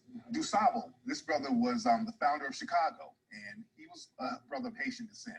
Brother spoke different languages, so he was the first person to understand the strategic location of Chicago and how that can be used. Because in Chicago, he could speak so many different languages. He could be Spanish in the West, he could deal with the French in the South, he could deal with the English on the East, he could deal with the Native Americans in the North. So that was a very strategic place, and he was the first person to go there and monetize that area. And what's interesting about DuSable, many people thought that he was a spy for Haiti because many people were shook about what happened during the Haitian Revolution. An African slave population rising up and overthrowing their oppressor, that sent chills all through white society. The Haitian leadership in the 1820s had to make a decision. Should they go into debt and possibly deform the revolutionary process for decades to come by paying the government of Paris alleged losses suffered by slave owners? Or should they not make the payment and run the risk of being invaded and having all of the citizenry enslaved?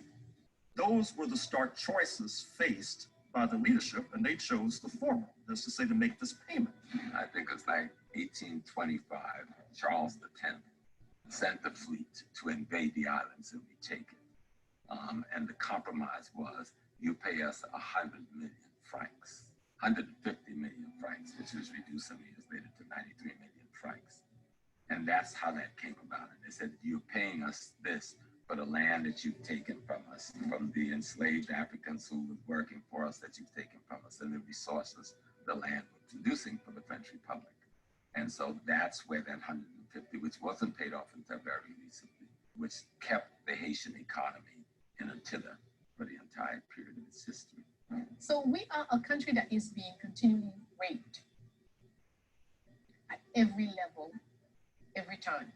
If it's not an occupation, and anytime you see an occupation, you can be sure they do not occupy a country that has nothing.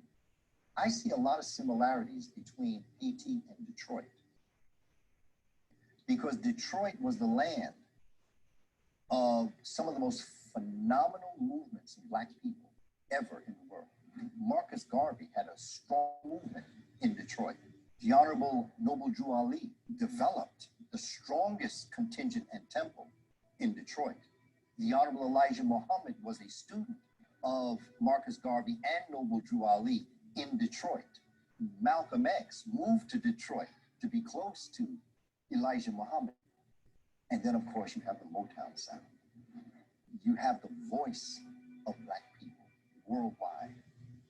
And I think that what's happening in Detroit is very much like that. At all costs, Detroit must be purged of its power. The Marines came in and they were responsible for the death of close to 4,000 to 5,000 Haitian citizens. And the occupation lasted something like 20 years.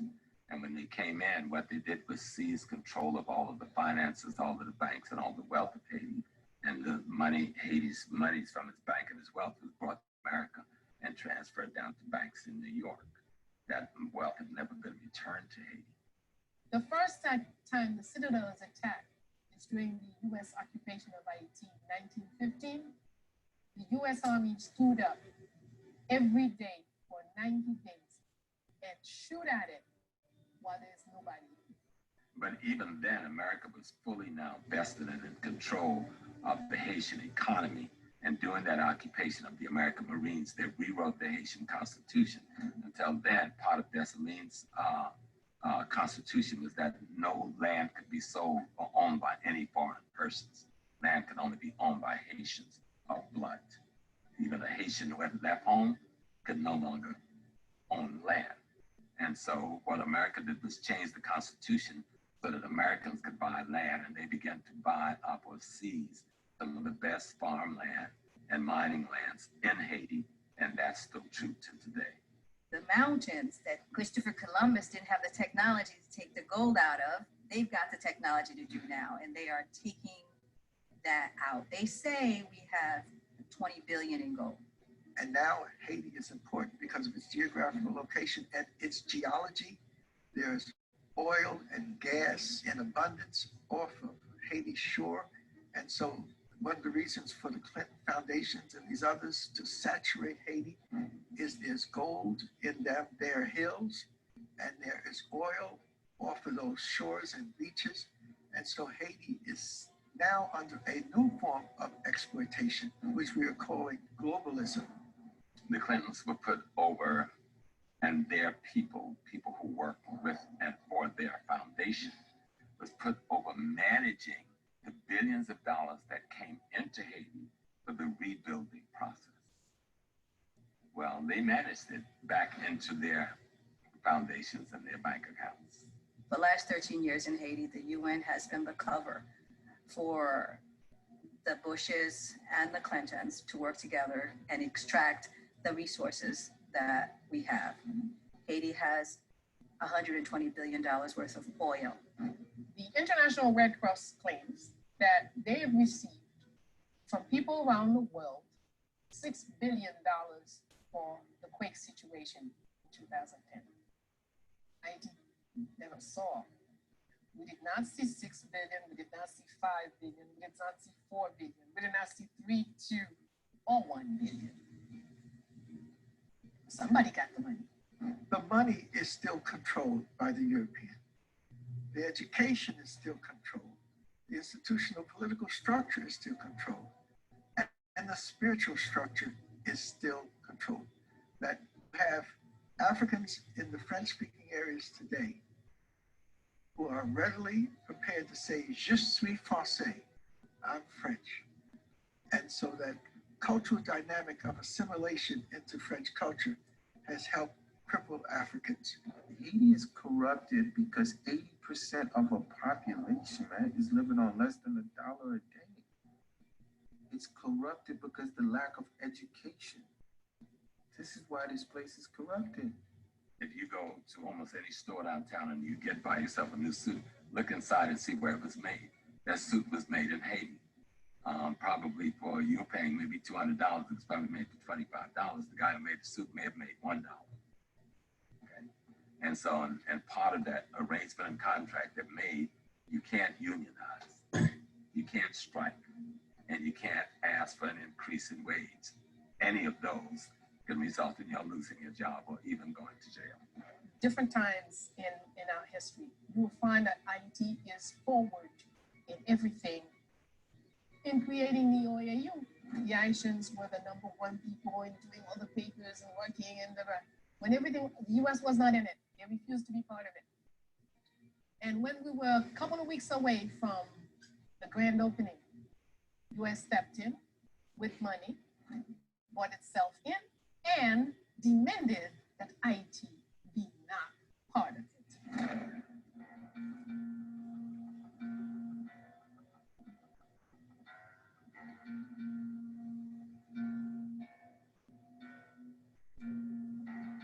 Because Wyclef had put together a foundation that was being contributed to, and that money could not be controlled by them. That was one of the reasons. And the other reasons that they had already picked someone they wanted to put in the presidency that they could control. And they could not control the Wyclef Jean. If I was a politician, I would have been the president of Haiti. But the fact that I didn't go through the proper lobby, the proper, you got to do a deal with this person, you got to make sure you get the blessing from this person, from that person. None of that happened. So it was almost like Wyclef Jean was a wild card. And a wild card is not accepted. Which is very interesting because you have so many nonprofit organizations that rape Haiti, that are white-run organizations, and they never talk about that corruption, but all of a sudden, it's Wyclef and Yele, they're the most corrupt thing ever. The intimidation factor of whatever anyone was trying, it did not work, you know? And if I'm sitting here and I was to tell you that, you know, I wasn't armed up, I would be lying to you.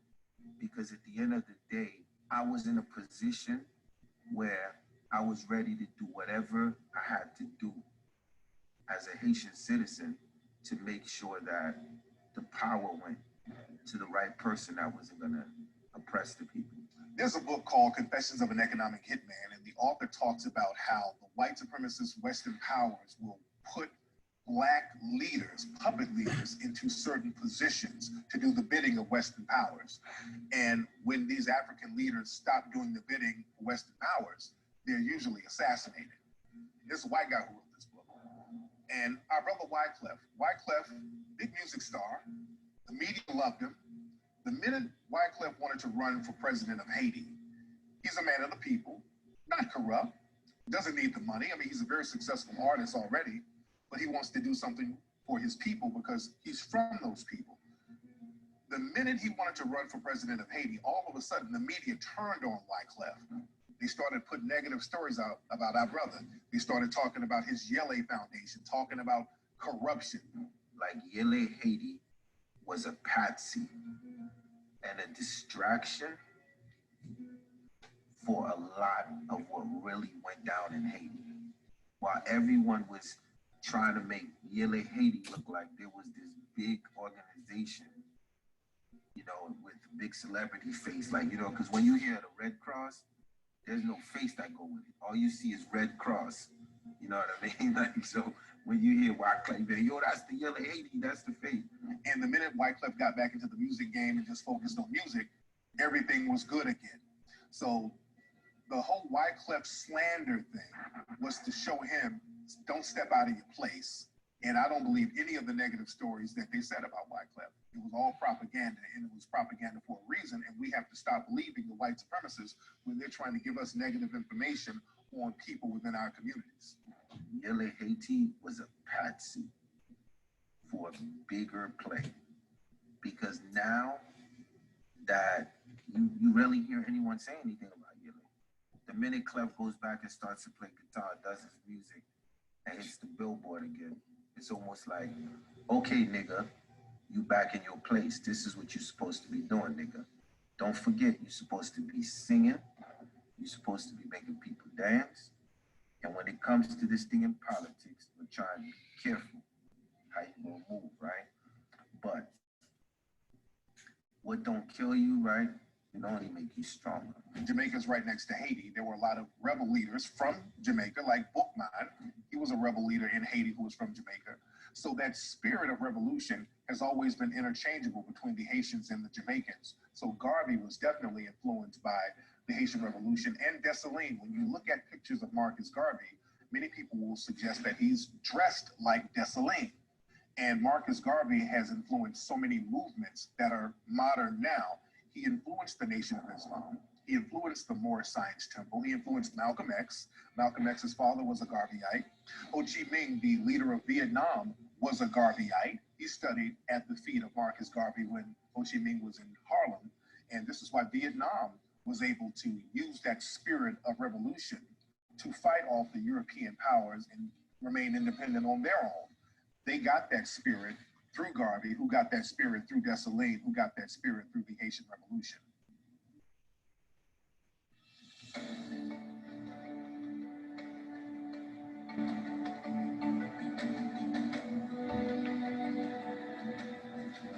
When you're in the vanguard, that means oftentimes you're the first to get the arrows in your chest. You're the first to be wounded, the first to bleed profusely. And that's the case for the Haitian revolutionary process. That is to say that they, in some ways, were sacrificial lambs for the rest of us. That is to say, by going up against the slave owners and inflicting this deadly blow on the slave system, they helped to liberate the rest of us. But in turn, they helped to injure themselves. Whatever our ancestors did is only the best for them. What they expect from us is to add our victories to their victories and to keep going up higher and higher. You cannot rebuild your society until you rebuild yourself. And you cannot rebuild yourself until you restore your spiritual, cultural, and historical integrity to the mindset that is about to carry out this building. The month of August is very instrumental to melanated people. There's something about the month of August that electrifies our melanin, that gives us a certain sense of power. If you look at a lot of significant revolutions, they all happened in August. The Haitian Revolution happened in August. Jamaica got its independence in August. Look at modern times. The Watts riots was in August. Let's get even more modern. The Ferguson uprising was in August. I think Garvey's birthday is in August. So there's a lot of significant things that happen in the month of August as it relates to melanated people. And the Haitian Revolution was one of those things. So we Haitians need a new movement. This movement is how do you get Haitians in Haiti into economic freedom? How do you get them into education? Why do you think the slavers go to so much effort for you not to know your history?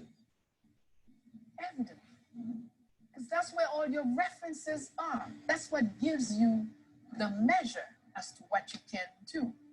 But every place we see success in the African world, it was when Africans stood up and said, I'm going to be free in Africa. And so we did learn from Haiti. What were those moments when we were struggling to be free in Africa? Many of the Western powers are still trying to sabotage Haiti to this very day. Recently, the UN had to apologize for putting cholera in the water over there. People are sending plastic rice over there to the people. They're sending plastic chicken. They're sabotaging the economy. And the fact that they have to make such a collaborative effort to sabotage the small island of African people, that just shows the innate power that the Haitians have. The French Revolution was incredibly brutal, yet it's treated with respect in historiography as producing ideas that were influential for humanity. The Chinese Revolution, the Russian Revolution, similar, all treated with respect. The Haitian Revolution, until very recently, I would argue the tide is changing, has been treated like some, just niggas in the Caribbean rebellion, when actually it's arguably the greatest challenge to the dominant global order, as I can't remember which scholar said that, in the entire last 200 years. It's about capturing the light from what happened in the past, because that is the light that allows you to understand the present. And it is the same light that will show you the fastest and best way to a better tomorrow. And if there is a nation that will rise through their character, it's going to be Haiti. These are people who are experiencing something that they should not have to go through, but they're experiencing it, they're doing it with dignity and respect, and they're doing it showing us all over the world how people, in no matter what condition you're in, it ain't over till you win. So the importance that what is good for the collective is the priority. It's not the individual. Individuals can come and go, but we must worry that either on the way we come or the way we go, we don't damage the collective. During the revolution, enough people understood that rugged individualism, that one or two people getting little Negro trinkets from the white supremacists, it's just not worth sabotaging the collective efforts of the entire population. And they were smart enough to understand that. And I wish we are smart enough to understand that now. So I think visiting Haiti, going and seeing our brothers and sisters on the ground, interacting there with community, all of these things are things that the global African diaspora and anyone interested in justice could and should be doing in terms of resurrecting an island that made an incomparable contribution to the modern world. When we look at coverage of Haiti today, the Western media will try to scare us, Black people, from going to Haiti. We're always told, don't go to Haiti, it's dangerous. When you get off the plane, you're going to get kidnapped. There's going to be a voodoo ceremony, something's going to happen to you. So Black people are scared of going to Haiti to visit for the most part. When I go over there, white people all on the plane going over there. People going over there vacationing, because there's a lot of nice parts over there in Haiti. So we have to stop listening to the media telling us what to do and what not to do about Haiti. I didn't feel unsafe over there. The people were beautiful. The people were wonderful. Nobody's trying to bother anybody. These people are trying to survive, and I'm very inspired by the Haitian people. We need to mobilize our forces as best we can to link up with Haiti. And one of the things that we could do to contribute to that is to encourage Haitians out of Haiti to Africanize. When I look at Haiti, I look at a people with a spirit, with a power, with a spiritual system that will never disable them. The God that they pray to will always look out for them. And sometimes you got to go through that to get where you need to get. I think that with this current Trump administration, this spells ill for the future of Black people in the immediate sense in North America. And that as we try to help the Haitians, we should realize that we're also helping ourselves, because we, Black Americans, need a global approach to our problems. And to reach out to community-based organizations of Haitian descent that are assisting their people in any way that they possibly can. They can get it directly to the people and begin to develop those types of relationships. The fortunate aspect of this Trump administration is that he is creating antagonists all over the world, not least south of the border of Mexico. I continue to be baffled and befuddled by the fact that Black Americans have not been sending delegations and pilgrimages to Mexico City to forge alliances there, which in turn could be leveraged on behalf of our brothers and sisters in Haiti. I don't think it takes an oracle or a genius to figure out what needs to be done. I just think it requires courage.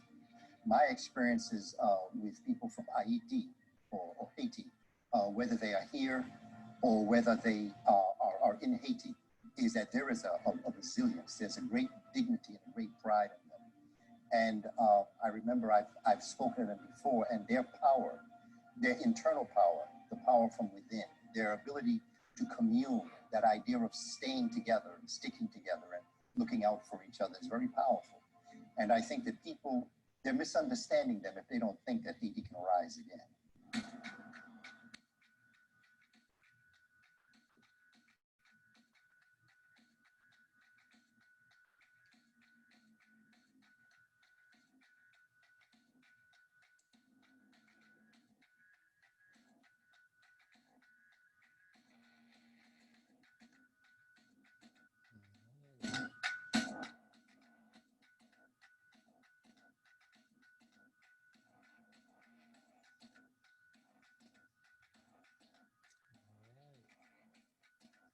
In a second, we'll get started on the conversation in a minute. So got to get some water or whatever, some pens, whatever you had to write down with, get ready.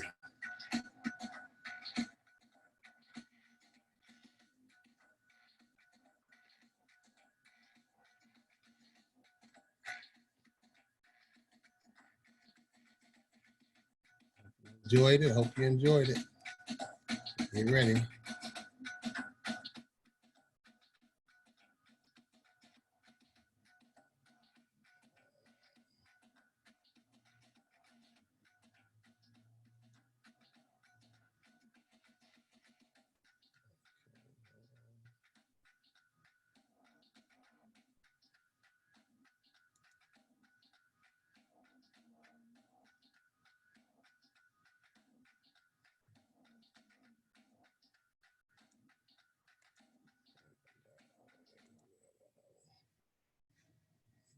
Go.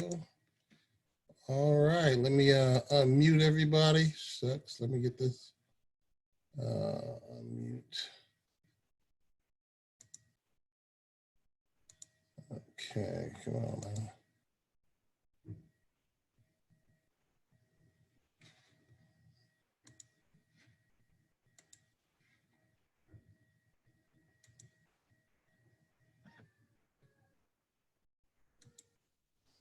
Hold on. I'm messing up over here. Hold on.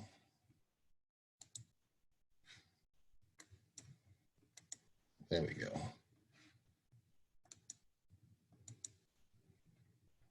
Okay. All right. Can you guys hear me? Yes. All right. All right. Wow. That was a lot there. Very informative. I'm sorry you guys didn't hear everything. I hope you could, but you know, I got all hot over here. I got these lights on. Shoot. So since you spoke up, Nadja, what did you start out with you? Put you on the spot. What did you get out of that? I don't know if you can unmute yourself. Can you hear me? Yeah, I got one of the best gifts of my life to have this tape, including so much information at one time in one place with the visuals, that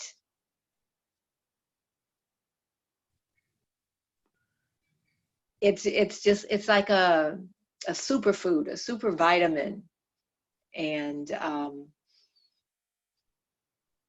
it's encouraging, and it gives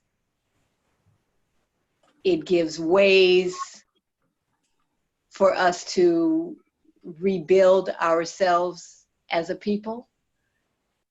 And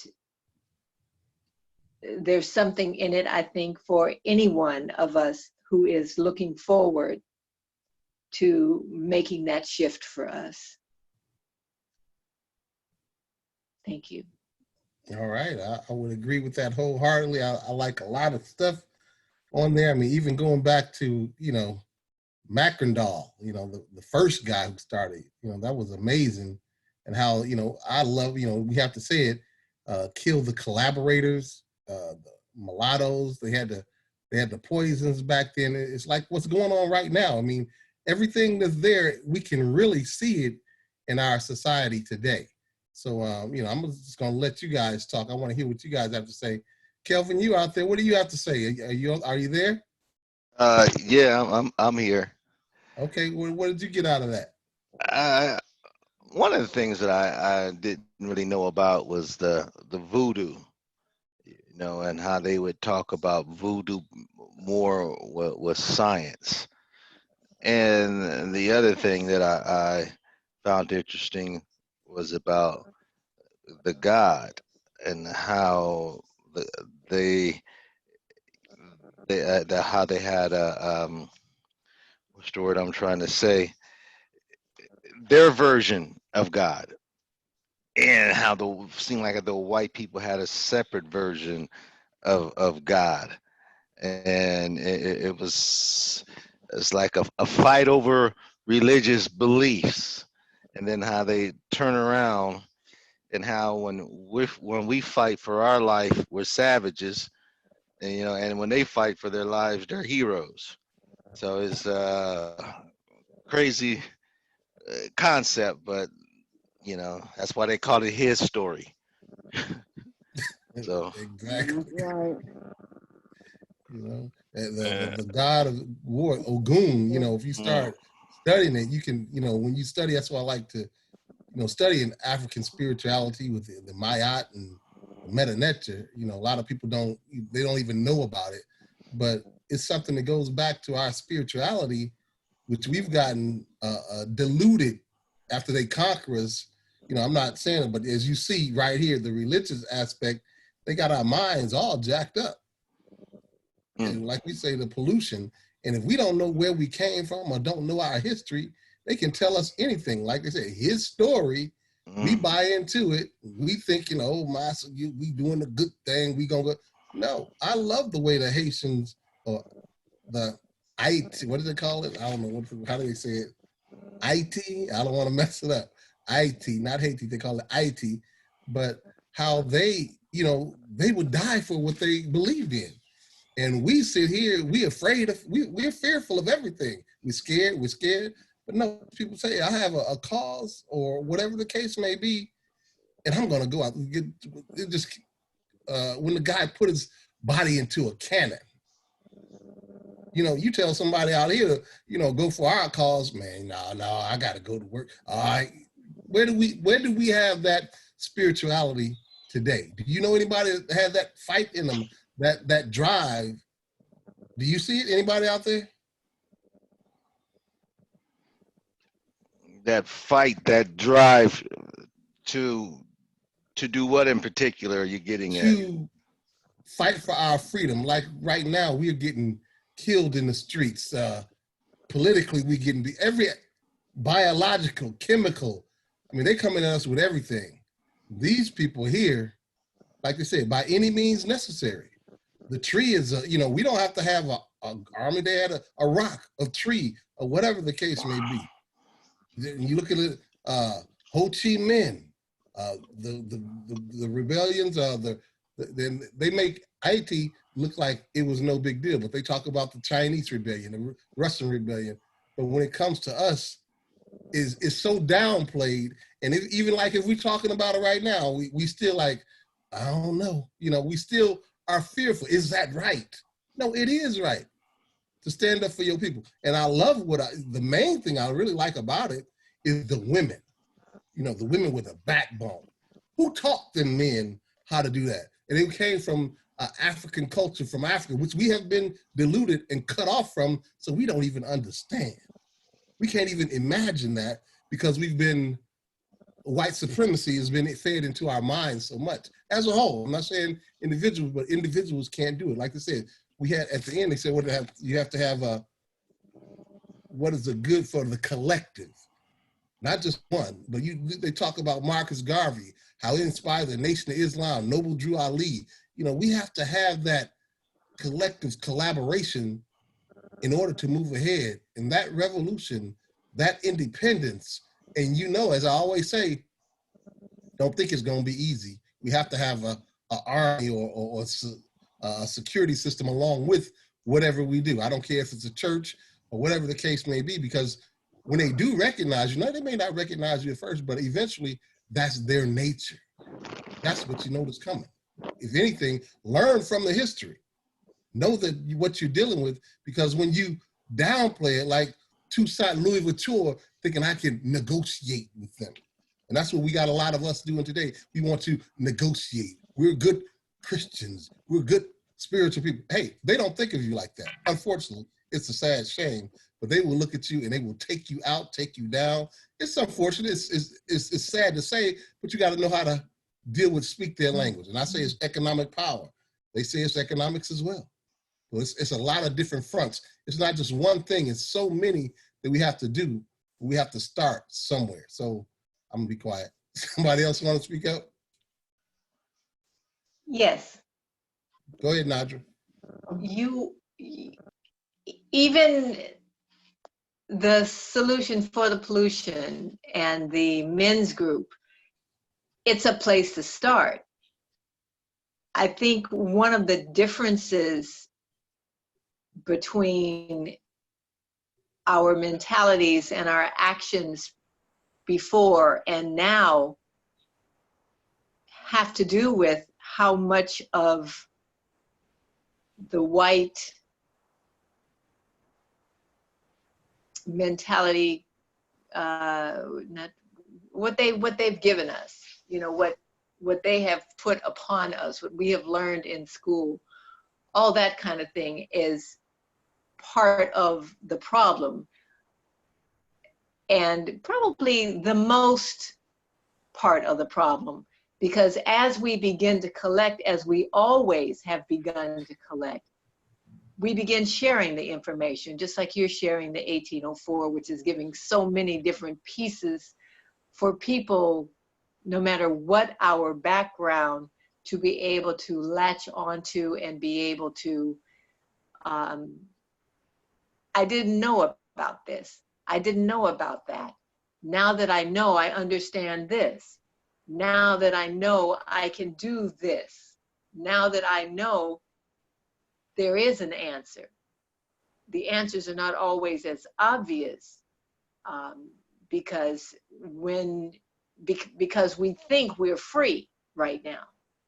We think we're in a free zone where we have the same rights as others. And we've seen even from 1804 that when you begin to think that, then that's part of the downfall. We have to recognize our magnificence as African people. I don't even want to use the word African, but from the continent, from the motherland. And we have to recognize that at all costs, our enemy is looking to take us out. However, at all costs, they're looking to utilize us in the ways that allow them to profit, especially economically. I say even with this, this virus, it's so that they can prosper health-wise. I mean, you have Black people walking into hospitals where they tell you that there's no way to know whether or not you have this virus or not. So you walk in, most of the people who walk in don't walk out, and they have immediate harvesting of your organs or your blood or whatever it is they want from you, generally for them at the highest bidder, just like with Haiti. There's so many different angles that 1804 really covers. I can't think of one that it didn't cover. I mean, even the plastic rice, our wellness, I mean, GMO products. I mean, we have to look at everything we do from a 360-degree perspective to consider whether the actions that we're taking and whether whatever is being presented to us, from whose angle is it coming, for whose benefit. So I thank you again, because leadership and the revolution 1804 was successful because of whom? Black men and Black women coming together to make a difference. Thank you. That's right. You are so correct. And we did come together. You know, they call Napoleon the greatest general of all, but they don't talk about how he was defeated by Dessalines. You know, they don't talk about that. And that's a powerful thing. If you don't know better, you can't do better. The more history they keep from us, we have no understanding of how we can use this to better ourselves in the future. That's why I always say, study your history, not just what they give you, but you have to go and do your, as we always say, personal development. Find out about your people, find about things that weren't there before. So this is what we do here. And we have to be able to keep going on and finding out things and pass on this knowledge. That's what got me to doing this. I was like, hey, I got all this stuff, but when I talk to people, they don't have a clue what I'm talking about. Let me put it out here. And it's just what, 7 of us here, start out with 10 or whatever. But at least if each of us can go out and pass on our knowledge, what you learned here, or maybe you'll get the CD, or you can go on when I put it up on YouTube, you can direct people to it. This is what I'm trying to do. Let us understand. If we have the knowledge and take action on that knowledge, we are very powerful people. Shuna, I see you out there. Go ahead. Let me hear what you got to say right quick. I wanted to say, you kind of touched on it a little bit already, what I was going to say about how they put fear in us of each other. And they make us afraid to want to go to Haiti. They make us afraid to want to go to Africa. They make us think it's full of disease or crime or whatever. But we need to go for ourselves and see for ourselves. That's part of how we learn our history, is by going to these places directly. And in Haiti, I'm proud to say that, hey, I have a orphanage out there in Haiti and a school in Haiti. We get barrels of food and clothes, and people, you know, they donate, they know we do this, they donate, and we take it over to Haiti. We don't just take it to the school, and we don't just take it to the orphanage, but we go out to other people that are needy, and we take it out there, and we take a group with us when we go. And so that other people can see Haiti and see what's really going on in Haiti for themselves. And people come back with a totally different mindset of Haiti, and it makes them want to go out and see Africa and other places, because they figure, okay, if they're lying to us about Haiti, what else are they lying to us about? You know, but you have to start and go out and see for yourself. Go see the Egyptian pyramids. Go to Africa somewhere. You know, we some of us are travel people on here. You know, so take that discount or whatever we got and use it to go to the motherland and see for yourself. But if we don't go and see it, we're not really gonna get it. We can watch this show and we could feel like Nadra. I felt what she was feeling, because when you actually go there, the feeling that you get is just undescribable. It's like something we can't really fathom that reality, because we're so Americanized, you know. So their reality is just totally different, completely different. And that feeling, like I said, you get is undescribable. So that's my suggestion. Let's, you know, try to get together and make those trips, go and see for ourselves, and it'll change our mindset on what we perceive, and then nobody can lie to us too, because we know. When you know, no, you don't go for the lies anymore, you know. Okay, that's what I'm gonna say about that, because I can go on. I really appreciate that, knowing that you're on the ground with the people, feeding the people in Haiti, seeing what's going on, and that is a totally different experience. It's just like when they say it out there, how we as Black people should be aligning ourselves with Mexico. And when I go down to Mexico, and like I said, I went down to seeing the Olmecs, the Mayans, and the Mayans, they talk about Africa. We don't get that story. We don't even exist in Mexico by them, but you go down there and they look just like me and you. When we go to certain places in Mexico, like I was talking about Yanga, but here we're talking about Haiti. So just like the Dominican Republic and Haiti, the war that's going on between those two, it's propaganda war. It's inserted. So I see Cece out there. Can you unmute yourself, Cece? I saw you wanted to talk a little bit ago. I don't know if you can. Are you there? Yep, I'm here. Hey. Hey. What's up, Dennis? Hey, Sam. Yes. Oh my goodness, this is so like wonderful. People who love knowledge, they're called sapiosexual. That's somebody who loves knowledge, and this is knowledge. This is so fantastic.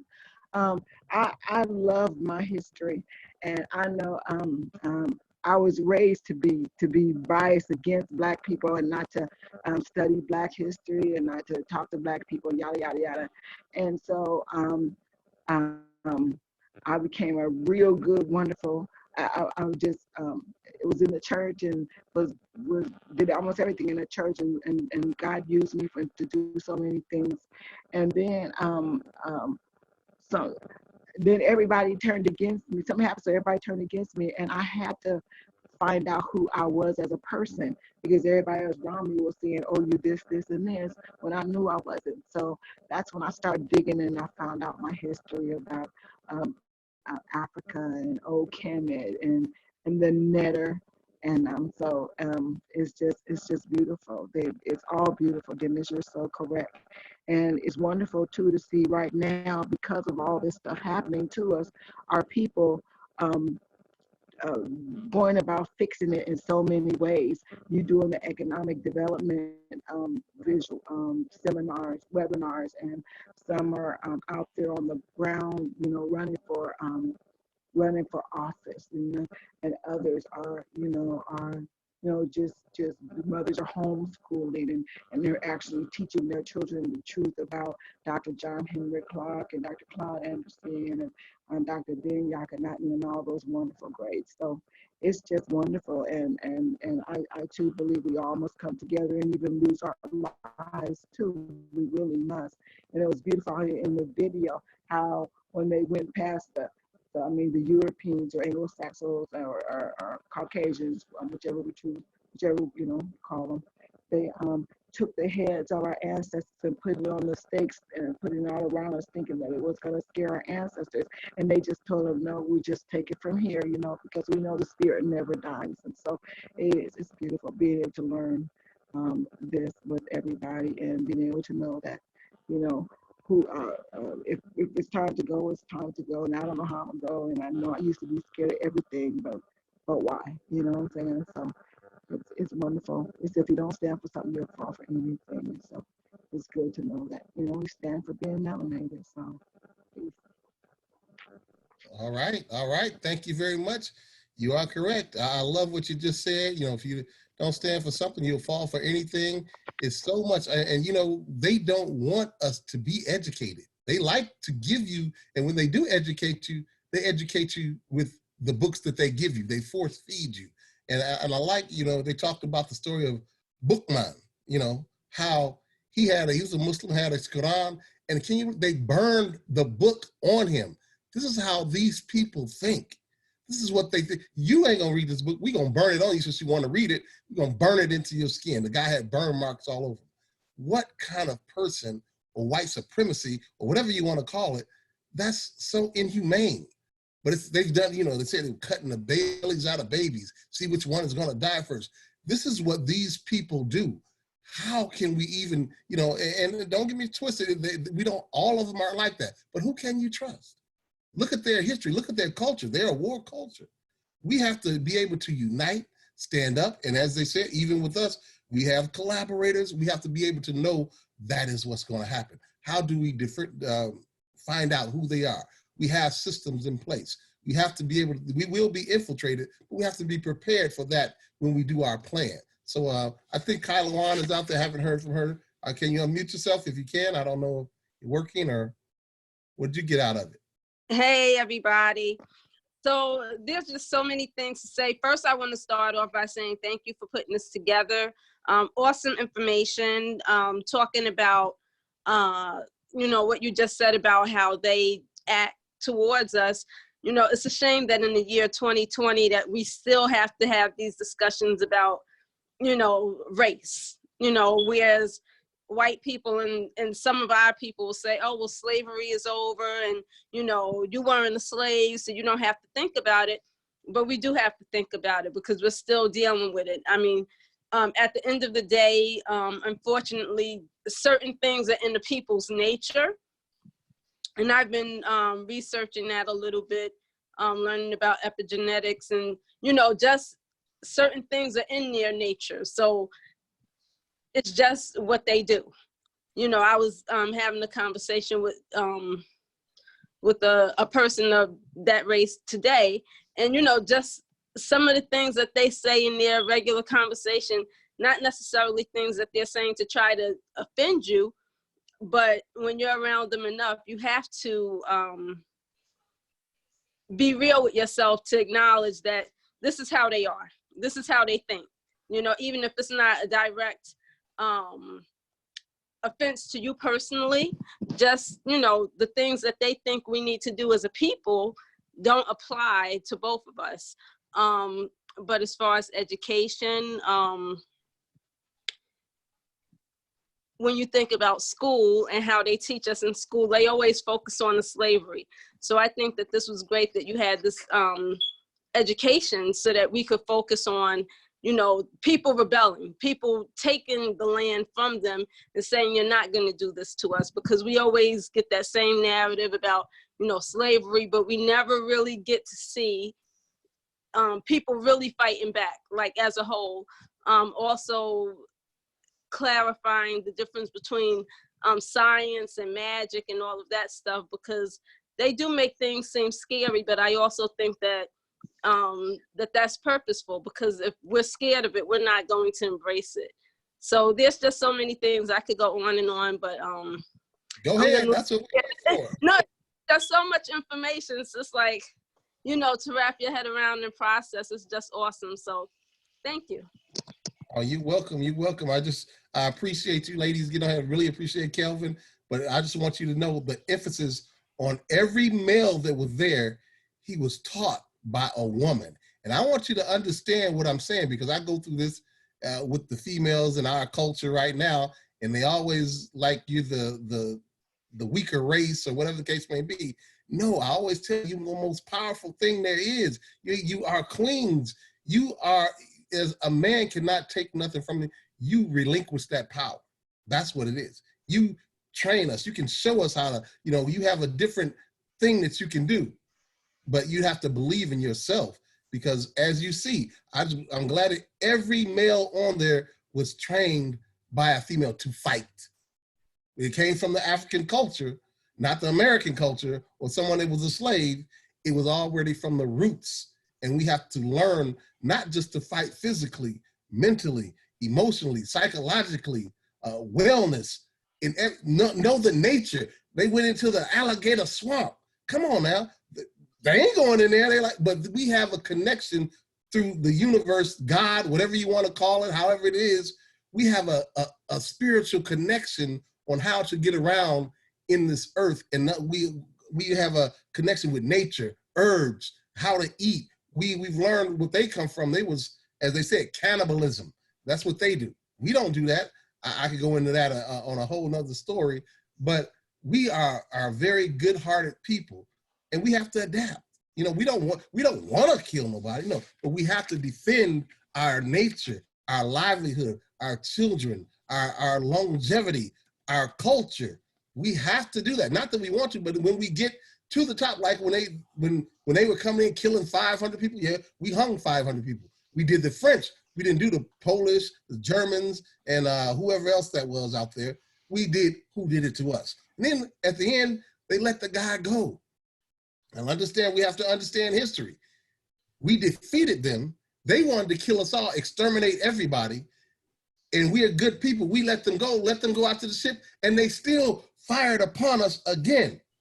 After they fired upon us again, you know, through history, now they go out there 2 weeks later, they get hit by the British and they go to jail for 2 years. But what I'm saying, we have to learn from that and understand what we're dealing with on a daily basis. As soon as we give in, I love Toussaint Louverture, but understand, we can't believe in what they're telling us, because they trick us throughout all of history. They don't, their contracts with the Native Americans, it doesn't exist. What peace treaty? They say things to us, it doesn't exist. What it does. Every time we look up, they lie, cheat, steal. They don't play fair. They just don't do it. And we're so busy saying we're 100. No, we can't be 100 with them, because when you're 100 with them, we give them the power to overtake us. So let me cut myself again. Kelvin, are you still out there? You got anything else to add to that? Well, I can go on for about a year, but go ahead. For sure. One thing, I think her name was Chuna. Yes. Yeah, one of my clients, they do a lot of work in Haiti. They bring a delegate of people, and they do a lot of things in Haiti, and he always asks me to go with him. I'm gonna have to take that trip one day. But one thing that he told me was this. He said that Haiti has some of the beautiful beaches in the world and have some of the best homes on these beaches, and they don't want people to know that. These white people got all, and they want you to see all the terrible side, but they don't want you to see the beauty of Haiti, because they don't want nobody to experience all that beauty. So they just sit you and let you see the slums and things like that. So I was asked Chuna, was she able to see any of that when she was there? Oh, can you hear me? Yes, I can. I did, and you know, the most beautiful part was this waterfall that they have, where they actually go in July and do it's like a voodoo cleansing. And I don't know what everybody's belief is. I don't care. I just know my own experience. But I know when I was there at that waterfall, it literally speaks to you. Okay, there were when we were leaving the waterfall, because this is a little distance from where you park that you have to walk to get to it. And when we walked back to our van, a couple of our people were left behind, and I'm like, where are they? And nobody wanted to go back, so I went back to find them. And I was coming up on the waterfall, and literally this voice was saying, go back. And I'm like, what? And you think, you tripping, and you just getting scary because you're coming up on this water, because it's really huge waterfall. And I'm like, you're just getting scared. But then I kept going on, and they told me again to go back. And then when I was going back, I got scared. That's why so I went back. So when I was going back, I started kind of running on the way back. And there were these two guys that were coming my way, and they tried to stop me, but I kept going because of my fear. I kept going. But then after I calmed down, I realized that was protection, because I didn't know what they were coming to do, So yes, I've had that experience there with at the waterfall. That waterfall, everybody should go to that waterfall, and they have those natural lakes or pools. Cenote, I don't know if I'm saying it correctly, but they have those, yes. And the beaches are the best beaches you will ever go to. Oh, yes, okay. That's what they told me. And they said they got beautiful homes on the beaches. Yes. And they don't want people to know that. So you can get a beautiful home at a great price and build a fantastic, perfectly safe. I mean, but they show a different image to keep people away. Now, that was one of the things. Dennis knows I have a different experience with white people. I grew up with them. And I'm going to tell you right now, they're cowards. They're literally they're cowards. They do work in numbers, so that works to their advantage. But they're cowards. They're lazy. They don't like to compete. I can outwork them any day of the week. When it comes to in my business, I can outdo them any day of the week. Matter of fact, a lot of white companies, I had to go behind and clean up their mess because they feel privileged and they can get away with half doing things. So my thing is this: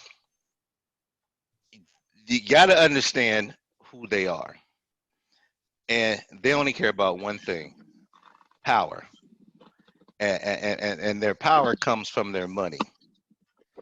If you want to get with the game with those people, it's the money.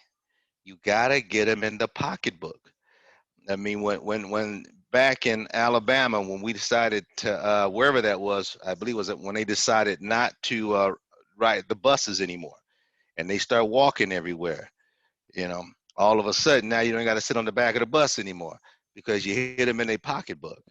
That's where you win the game with these guys. And if and they understand that, and that's why they keep taking them. We give our money away. They don't take our money. We give our money away to them easily. And not only that, we'll give it to the Koreans, anybody else who wants to come. So that's where we have to go. That's the direction that we got to go in. That's the thing that we want to do with when I say our men's group, it's really everybody, but what we really need to do is change the mind of the men. And that's why we put our program together, because we have to stand up and take our rightful place as men, head of the house. I'm hoping I'm not ruffling any feathers around there, but of course not. I apologize for being head of the house. Come on, okay, because I've seen so many families where the woman is the head, and then when the man tries to step up and take his place, his head gets chopped off. So I don't know who's on the line, and I don't want to offend anybody with that statement, but I've seen it in a whole lot of cases. And so we go ahead, Nadra. Kelvin, thank you. I think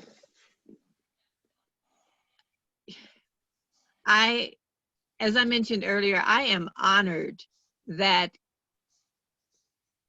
Black men are stepping up. And when I say step up, I'm meaning that you are coming together, locking arms. There cannot be anything greater than that. And that's why white folks have done what they can to keep us separated. That's why we are the majority by too many numbers in the prisons. I mean, they are so afraid of the Black man. Yes, the Black woman too. And yes, we all have some twisted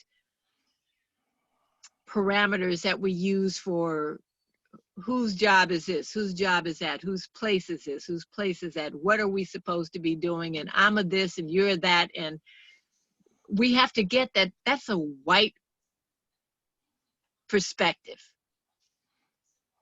The longest periods of peace on the planet were when we were running things. The only way back is to reclaim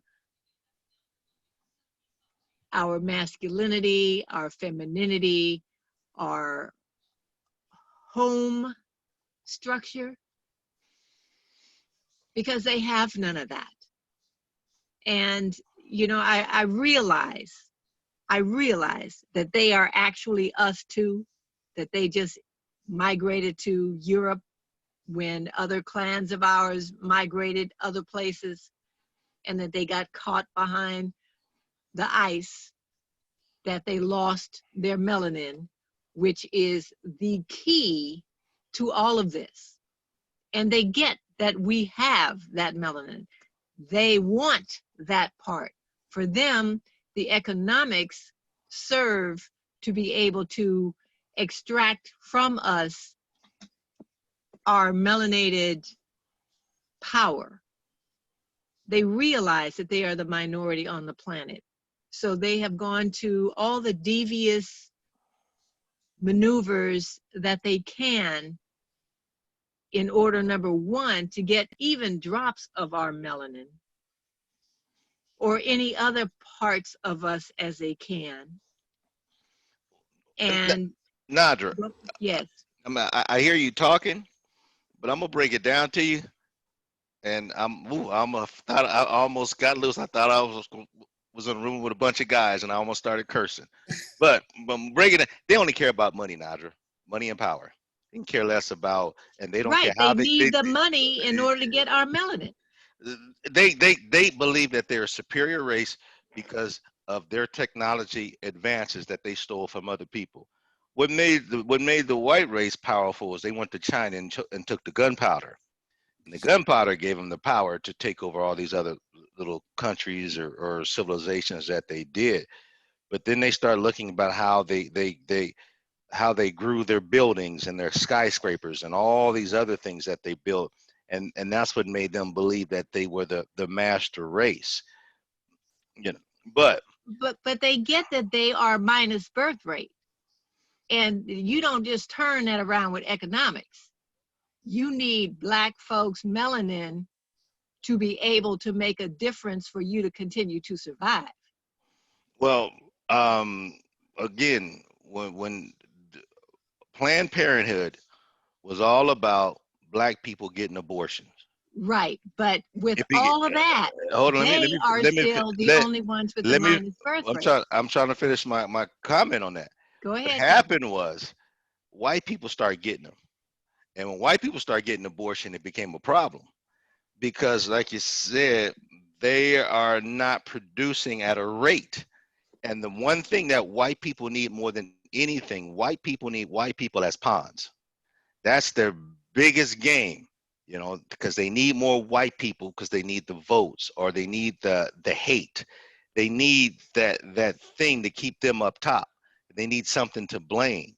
So white people if they didn't have enough white people, they couldn't get where they need to get to. And that my point is, they need white people need white people. And when white people are having abortions and white people are not having babies, and then you have the gay and all this other, and they're not having enough, that is a threat to them. It's a big threat. White people use each other more than just as much as they use us. I mean, they're it's a game that they play, and Right. They don't discriminate.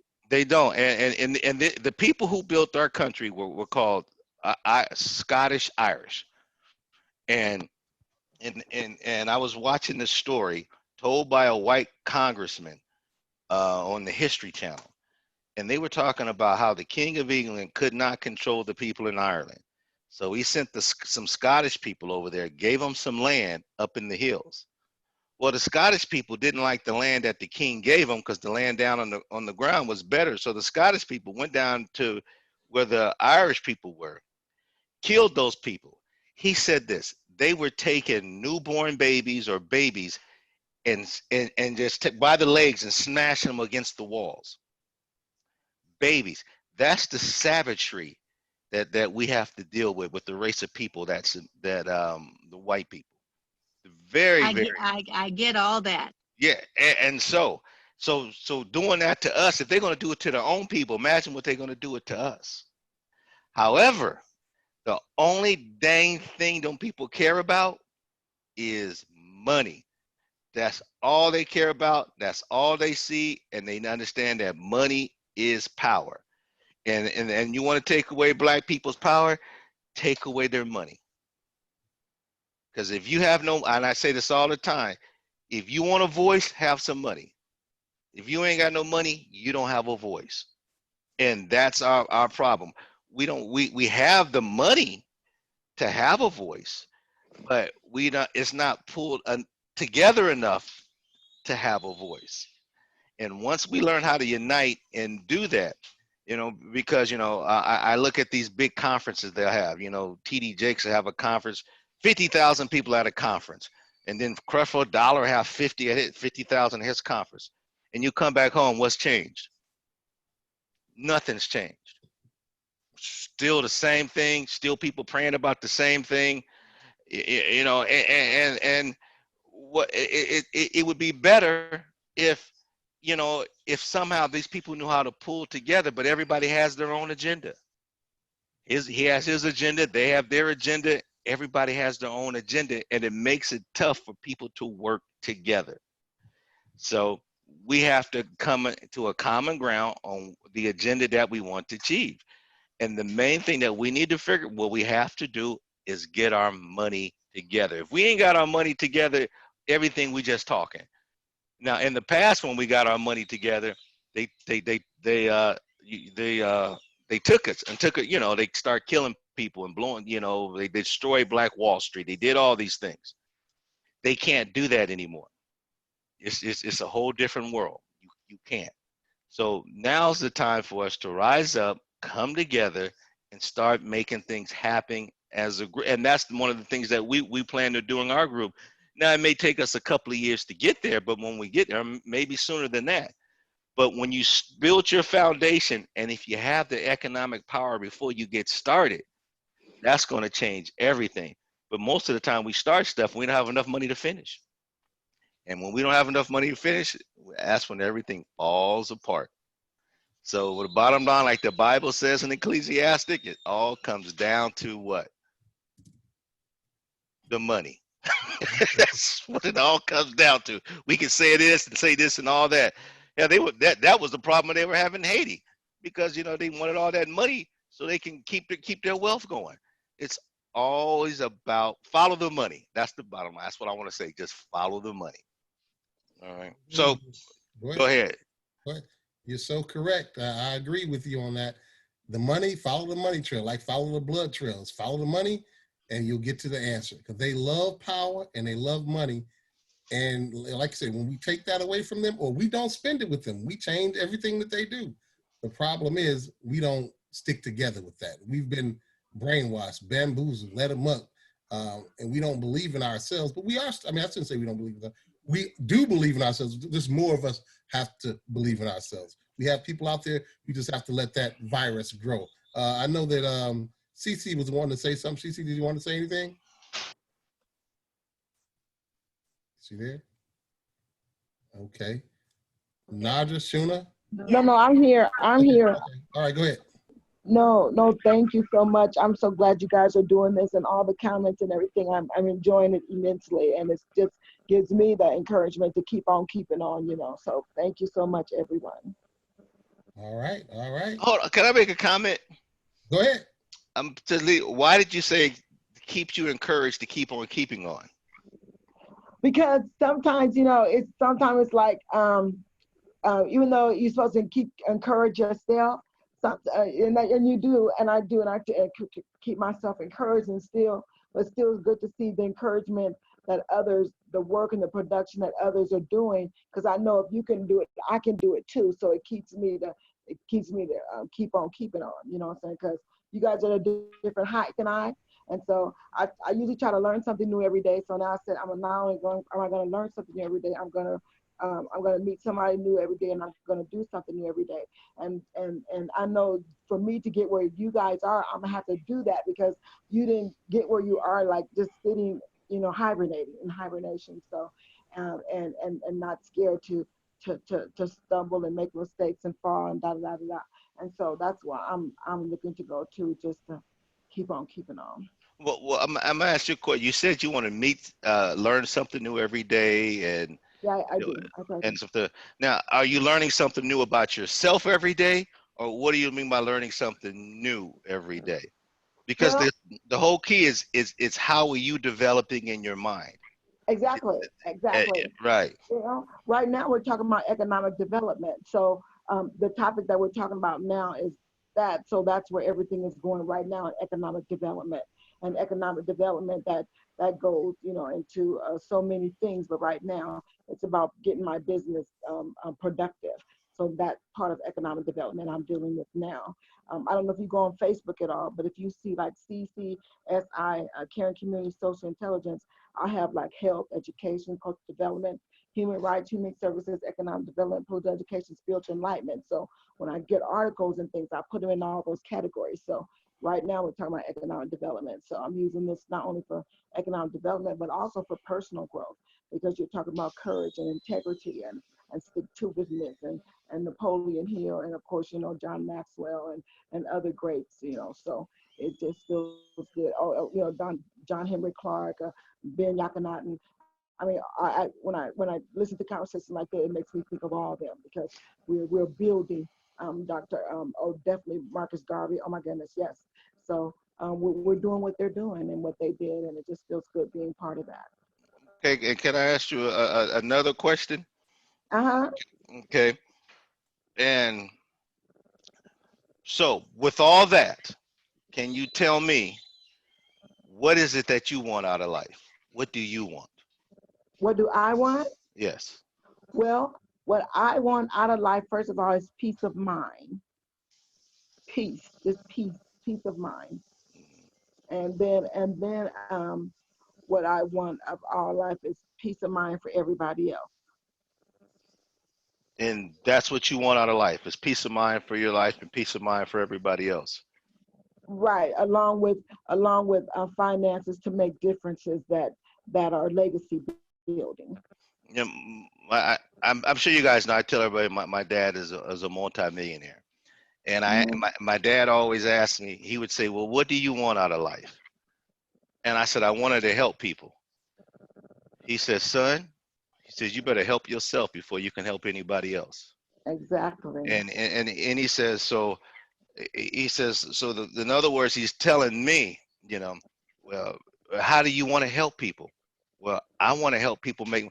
We said, well, son, don't you think you need to learn how to make some money yourself before you start helping people make money? And right. and the thing, what I was getting at, is that sometimes we as Black people, I had to get into. I had because I go to that Bob Proctor course, and I had to be honest with myself on one of these questions they had asked me. They said, what do you want? I want to help people. And I want to, yeah, but why do you want to help people? And I kept going and going on. He said, really? So in other words, you just don't want to make any money, huh? I said, no, that's not true. He said, well, keep the main thing the main thing. If you want to make some money, tell people you want to make money. Don't be all spiritual about it. Don't be, oh, this and that. No, if that's what you want to do, you want to make. But what are you going to do with the money once you made? That's the thing. Because when I talk to black people, they always give me every spiritual answer about, oh, I'm gonna help Jesus and I'm gonna help this and all this other kind of stuff, but they never come out and say, I want to make some money. Well, no, I do have some, some LLCs and some 501c3s and some, other business plans that I can diversify into that deals with each of those entities, thereby building, so I do have that, So if you want me to get specific, yeah, that's what I want people. I like for people. There you go. I wanted you to keep it real. Leaders in purpose, and No, that's what I wanted you. I wanted you to keep it real. Say what you had to say. Because see, if we start talking like this, yeah, we want to make some money. We want to do this, but the reason why we want to make money is just the byproduct, but we can't do nothing without money. And all this is leading back to our conversation is how are we going to change this narrative? And our problem is we need more black millionaires. That's the bottom line. We need as many black millionaires as we possibly can. When I'm out there and I'm working on these $1 million homes, very rarely, and I don't think other than being into my dad's house, I've very rarely seen any multi-million-dollar homes owned by black people that I do work in. So I would like to see a lot more of this. When you go out there and you start seeing all these houses on the hills and you see all these things in these neighborhoods and all these, in California alone, we got all these $1 million neighborhoods, multi-million-dollar neighborhoods, and what are black people? But we make 1 million millionaires a year, and maybe Dennis will show that video. We literally do. We as a black people, we make 1 million millionaires a year of everybody else except us. We have that capability. We have that drive, that fortitude, all that. But it was just not directing it in the right spot. Because we're fighting the wrong war. You see? Yes. So everybody's marching and everybody's doing all this other. We've been marching since King. We gotten better, but we haven't gotten where we're supposed to be. So, but it's not about marching. It's about spending. It's about spending, brother. Spending. Like you said, it's about spending. Correct, but but we see when somebody like this young man got killed in Georgia, and then we're gonna march and we're gonna run and we're gonna do all this other stuff. No, those white people, their houses need to be taken away from them. Their cars need to be taken away from them. They need to get hit in the pocketbook. Once you start doing that stuff, we have no power. We give our power away by not spending our money with us and getting people in power. And I have a TV show that I have here called Leaders in Purpose. And as I just got to doing a show, we was talking about how we when we vote, instead of voting for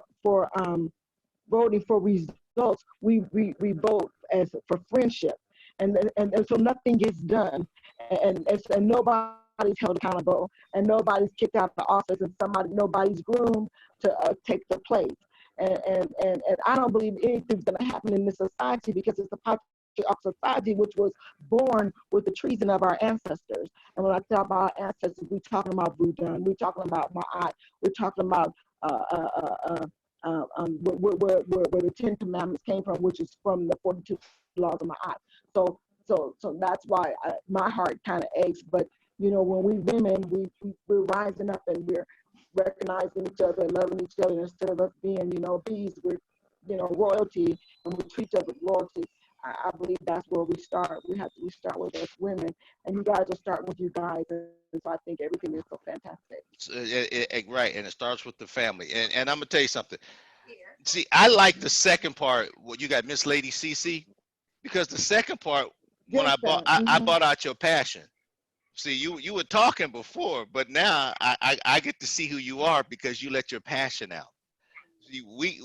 So you're the type. You see, no, because that's the type. We need to let our passion out. we talk kind of under the surface and we're talking all, you know, but when you got out there and you kept it real, now I got to see your heart. I got to see who you really are. Yeah. And see, and none of us, maybe they know what you were doing, but I don't know what you're doing. But you know, you broke it down. I saw your heart. I saw your passion. I know what you're about. Now when I talk to you, I see you more as a future business partner than just somebody who can who just talks about you know, all the problems that we have in the Black community. See, you sound like a person Oh, okay. who's in with the solutions. See, when people talk like that, then we know who we can share ideas with and partner up with to make change. See, that's Yes, why I sir. said when I asked you what you want, because I was a little leery about you when you said you was talking about giving up hope. And then I'm listening to all the stuff you got going on. You lied to us. You never was gonna give up hope. You were a fighter. Everything you told me that you said that you were a fighter, but at one point you said, "Yeah, I thought you guys are giving us hope," and I'm like, "No, no, no, no." After you start talking, you know when it was you was gonna give up hope. Yeah. So I'm sorry, I didn't mean to just go off in all these different directions and stuff. No, it's okay. Thank you so much. No, I appreciate you. Thank you for the compliment. Thank you. Yeah, I just want us to, if we're gonna talk, let's put the passion out there. Yeah, you're correct. That's true. Thank you so much. I appreciate your comments and your understanding. Okay. Shuna, did you want to say anything? Yeah, I'm over here dancing. Okay, I saw you. Okay, I want to go back a little bit. When he first started, he said You kind of far. You faint. Are you far away from the mic or something? No, I don't know what I did. Can you hear me now? We hear you. Go ahead. I wanted to go back to what he said about you know, being offended by what he was saying, and I wanted to say that the disrespect that started in our community with the Black woman and the Black man, that came about when white women were having the problem with their men, and as Sister I hope I say her name right, Shahrazad Ali. Yeah, I know you're talking. She brought that out, that, you know, when the white women were having issues with their men and they were trying to, you know, be seen and be heard, and so we picked up on that. But we didn't have a problem with our men back then, but we picked that up from them back in the day. So another thing he said was something about technology, the white people having technology and they using that to boost, what's the word, push weight with their power. But the technology was ours before it was theirs. We had the technology, they took that from us, which is part of what they're still trying to do and why they keep us around, because they need our minds. They need what we have within us, and that's why they keep us around, because they're still all these years have been trying to take what is within us and use it for themselves. And a couple of things I was writing fast. That's okay. Get it out. We could talk about it, but like he said, we could talk about it, but if we're not being about it, it doesn't mean anything. You know, faith, all Bible believers, you say faith without works is dead. We need to be taking massive action every day and strategizing every day on what we want to do. Okay. And as far as what she said about peace of mind, that peace of mind comes from all your needs being met, all your kids being taken care of, your house being taken care of, having a good relationship with your spouse. Okay, all that comes from having enough money to take care of whatever you need to take care of. Okay, but the thing is, we need to shift. We talk about the paradigm shift of bad things, the negative within our minds and in our hearts and stuff, from childhood stuff. Yeah, we need to shift that paradigm, but we also need to shift paradigm, our money paradigm, how we feel about money. Because again, in the Bible, church, you know, the root of all evil. Money is the root of all evil, but it's not the root of all evil, because we actually need money. We need money. And money, if you really believe what the Bible says too, money's a spirit. You got to speak to the money. You know, you got to speak it into existence. You know, you can't just am I going on a tangent? I'm sorry. No. Oh no, I'm gonna tell you something. All you ladies who want to know about our men talk, this is our men talk right here. So go ahead, y'all jumping right into it. One last thing, and I'm gonna be quiet. Somebody said we didn't have power. That is so absolutely 100% wrong. Everybody on this line, please, man, please, sir, get that out of your mind. We got power. We got power to do whatever it is that we need to do. Okay, hold on now. Hold on. Now let's get it straight. Okay? I said your money is your power. Yes. Nobody listens to you unless you have the money. So we all have power, but let's not get it twisted. You stand up and say all the stuff that you're saying, and they give you a microphone on CNN, you won't get that microphone. Okay? We're saying this: if you want to change the dynamic of black people, you gotta have some money and let the money do the talking, because that's all these people understand. Now everybody knows we all have power. I mean, I have power, you have power, we all have power. But I'm talking about collectively the power to invoke change, because we have, because we have not had the change that we want to have. Right. And you know, and that's what I'm looking for. I'm looking not to be over the white man or anything like that, because God doesn't want us dominating anybody. But the bottom line is, I want us to at least be sitting at the same table, and you're looking at me as a man, and I'm looking at you as a man. You know, I'm not better than you, and you're not better than me. We're all just men, and we do want to make this planet a better place. So I'm sorry, Chuma. I don't mean to. But I wanted you to understand that I understand we do have power. Well, but that was my next statement. I was going to say the power is in the unity. That's the number one thing. Correct. We have to get together in order to create the economy, the finances. And when we speak about economy, the economy is not just about the money. The economy is about the resources. We have to take control of our resources. I'm asking, and I'm sorry, anybody else, but I gotta ask you. This is the question, okay? And I'm sorry, Dennis. No, go ahead. I'm enjoying it. Go ahead. Okay. Our number one problem in the black community, what do you think it is? I think the number one problem in the black community is fear. Okay.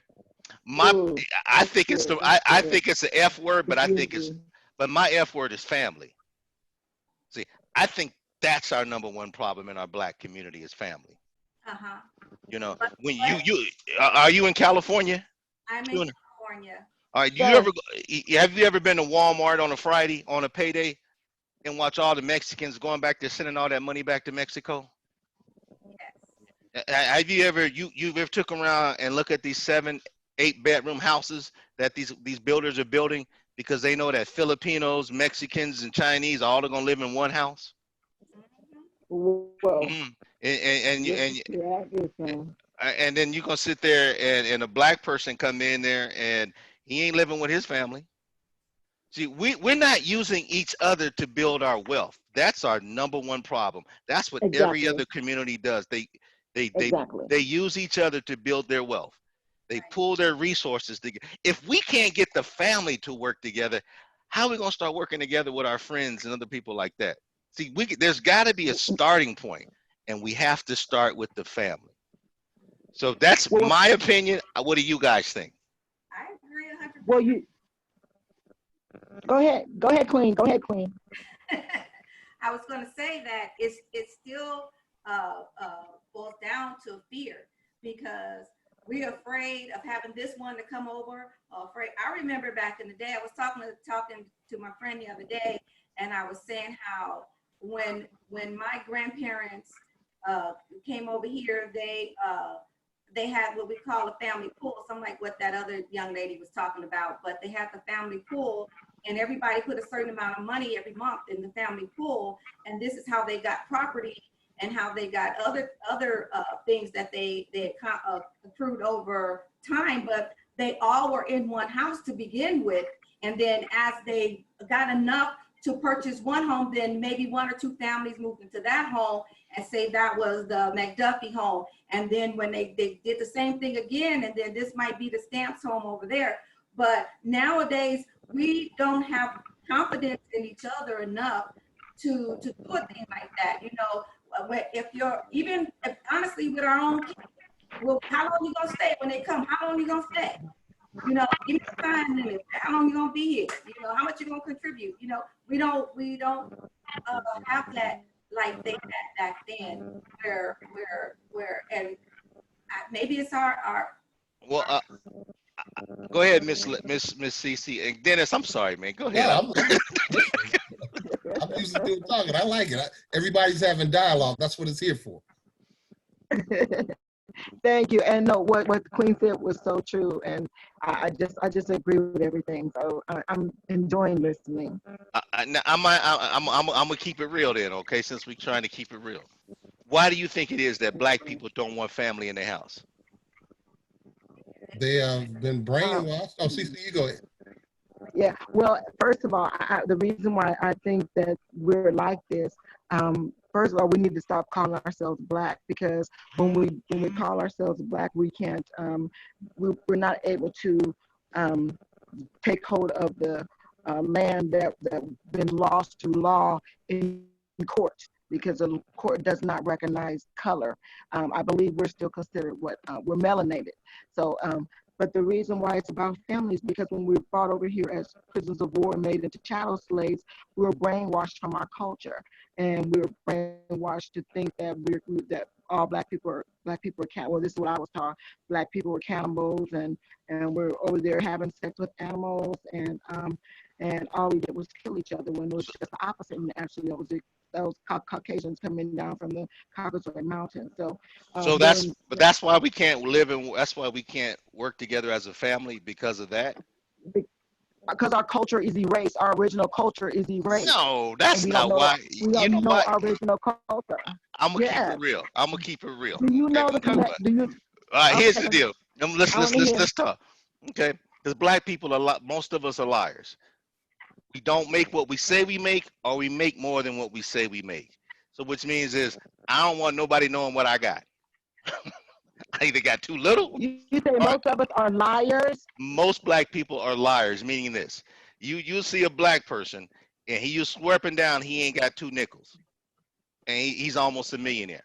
And he don't want people to know his lifestyle, how much money they got. Or then you got some Black people, That's in the millionaire next door, though. Yeah, I know that, but let's go back. Then you got the other family that don't want to let nobody in, because they don't want to, because they're living a lie. They got the Cadillacs, and they got all in the big cars and the big houses, not knowing that they're one paycheck away from becoming broke. So there's so they don't want people to know that how they're really living, and we're not honest with each other. And I'll go after you. I'll go. No, go ahead. Say it, Dennis. That is so true, but it also stems from our slavery. When the Black woman would try to protect her child, or the Black man, because they didn't even want to know that they loved each other, because if they did, the white man would come take the woman, or the white woman would take the child. So you couldn't even. That's why it's so hard for a lot of us to have emotional ties to one another. Not from what we've done, but from our parents and generations down. Now, we had love for each other, but we still, that's why we, like I was watching, I think, one of the other Hidden Colors, where they were saying, oh, well, if a white person, oh, he's such a smart kid. We're like, oh, no, he ain't really that smart. He really dumb. I don't know what he's doing. Because we don't want them to see our genius, because it's been taken from us, as you said yourself. They didn't kill the dummies. They killed everybody that had businesses. They killed everybody that had money. Yes, sir. They have people, but they're not doing it. They're not doing it today. So we have to. I know that was embedded in them, but they're not. Let me say something right quick. Let's take Wyclef Jean. He went over there and tried to run for Haiti.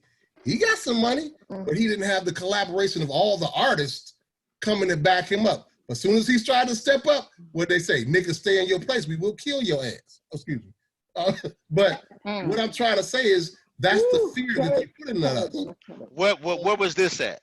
Right here, we just watched it. Wyclef Jean was running for president of Haiti. Right. They shot him. They tried to assassinate him because they said, hey, you can sing all you want, but you can't come over here and start trying to talk our politics. You're trying to get in our money because Haiti is a very wealthy land. And they don't want us to get in there. Now, when you say you can make all the money you want, Wyclef, but don't come and try to take the land. Okay. You get and that's what they did to our Black Panther people. That they did to Malcolm X. They actually murdered Martin Luther King. That he did not. He died. They mugged him with the pillow. Malcolm X. I'm not Martin Luther King. So that's keeping our people scared to. Okay, somebody just joined us. Who's that? iPhone Masanga? Yes. Can you hear me?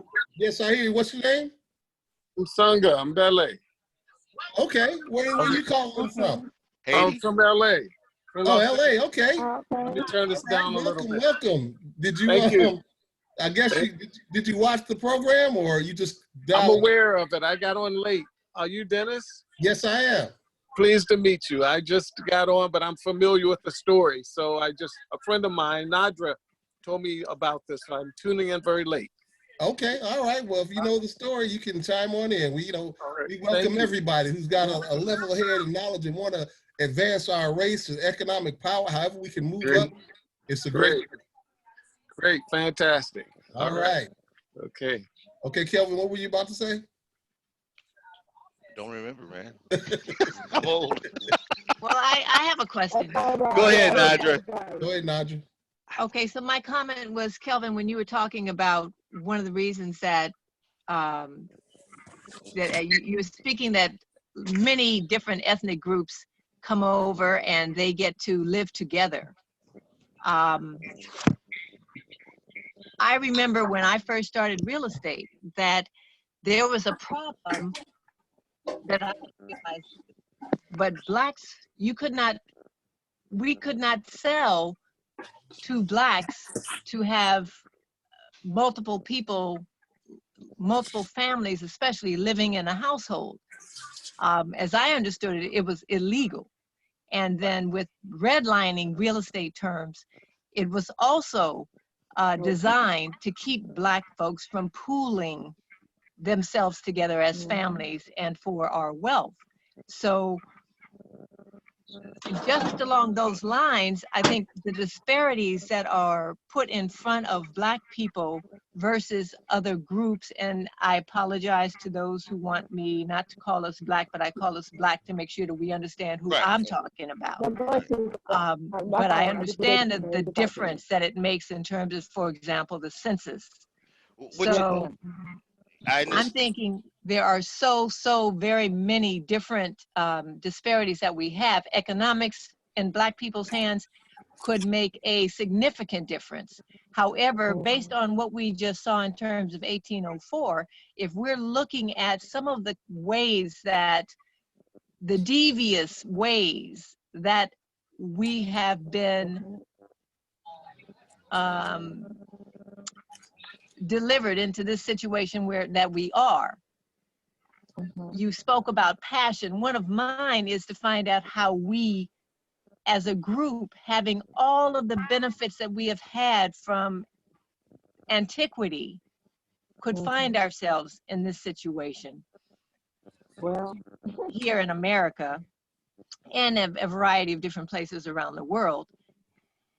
Health, and I know that it doesn't make the difference that economics does on a certain level, but I have to say that we had to have something loose in our wellness connection to not be able to get what was going on and what has gone on and what is still going on to infiltrate us as a people, keep us from being together as a people, and to be able to develop the economics to be able to make the difference that you're talking about. So now, the economics that you're talking about, that it only makes a difference, you and Dennis, if we have economics, economics speak. Just like the young brother was mentioned who's in hip hop, who wanted to make the difference for Haiti. It goes so deep. There are so many different levels and so many different areas, arenas that we have to attack this from, that I am grateful that we are able to even have this forum and speak about any of these things together and continue to have a conversation. Well, you got to start from the bottom and you work your way to the top. Wyclef was trying to start at the top. So well, you see, we were on the top as Black folks, I understand that. as Africans. And so now we find ourselves here. So how we make that adjustment to be back on top, because is going to take even more than economics. Well, yeah, because it's a total mindset. So I like your idea of the family. Yeah, but yeah, it's a total mindset, and what we have to do is we have to change. Now, did we say it was going to be easy? No, it's not going to be easy. But you got to start somewhere, and, right. and it's That's why I applaud you all for starting. And it's like the coronavirus. You see how fast that thing spread? One person, and it made it spread all around the world. So well, I have some other feelings about that. Well, it doesn't matter. It did spread around the world, though. So well, however they got saying it did, but if you don't have to have any symptoms, then how are you going to tell me that everybody had this? If you can claim that everybody died from COVID and they came in and they already had pre-existing conditions, I mean, it just doesn't even make sense, except that this is some of the deviousness that white folks have that they put into play to preserve their economics. Okay, but the point I was making was this: it's still a virus, and it did spread around the world. And what do they say? How do you eat it? How do we know it's a virus? I mean, okay, well, you don't have to have any symptoms. They tell you that you could have it and not know it. It doesn't follow any of the virus symptomology. So what they have told us that we have agreed to go by is that there's something out there that's taking anybody out, and we may not even know, to me, I know a couple of people that almost died from it. My pastor almost died. His wife almost died. They work definitely in the if you go in and you say you're having some conditions that are similar. But flu season is really going to tell us, because more people, it's the mess. Right. Whether it's a virus or not, it spreads. Something that they put out there, and they spread it throughout the whole world, and this shows what they're capable of doing. Right. And this is what I'm trying to say. What we're trying to do, we want to start with your family, and then move it to the next family, and move it to the next family. I'm just saying, just what we're trying to do is change the mindset. Now, is it going to be? Of course, that's not going to be easy. But if we can start spreading, changing the way people are thinking, understanding the fact that yes, we can start working together and build wealth as a family together. And I remember I used to take people to go see my dad's house, and they used to tell me, say, "Man, you got it like that?" I said, "No, I ain't got it like that. He got it like that. That's his money. That ain't mine." Now, in most families, that's family money. But that money was not mine. It was my dad's money, and he made it. I didn't. Son, go out and make your own. Okay. But that's not.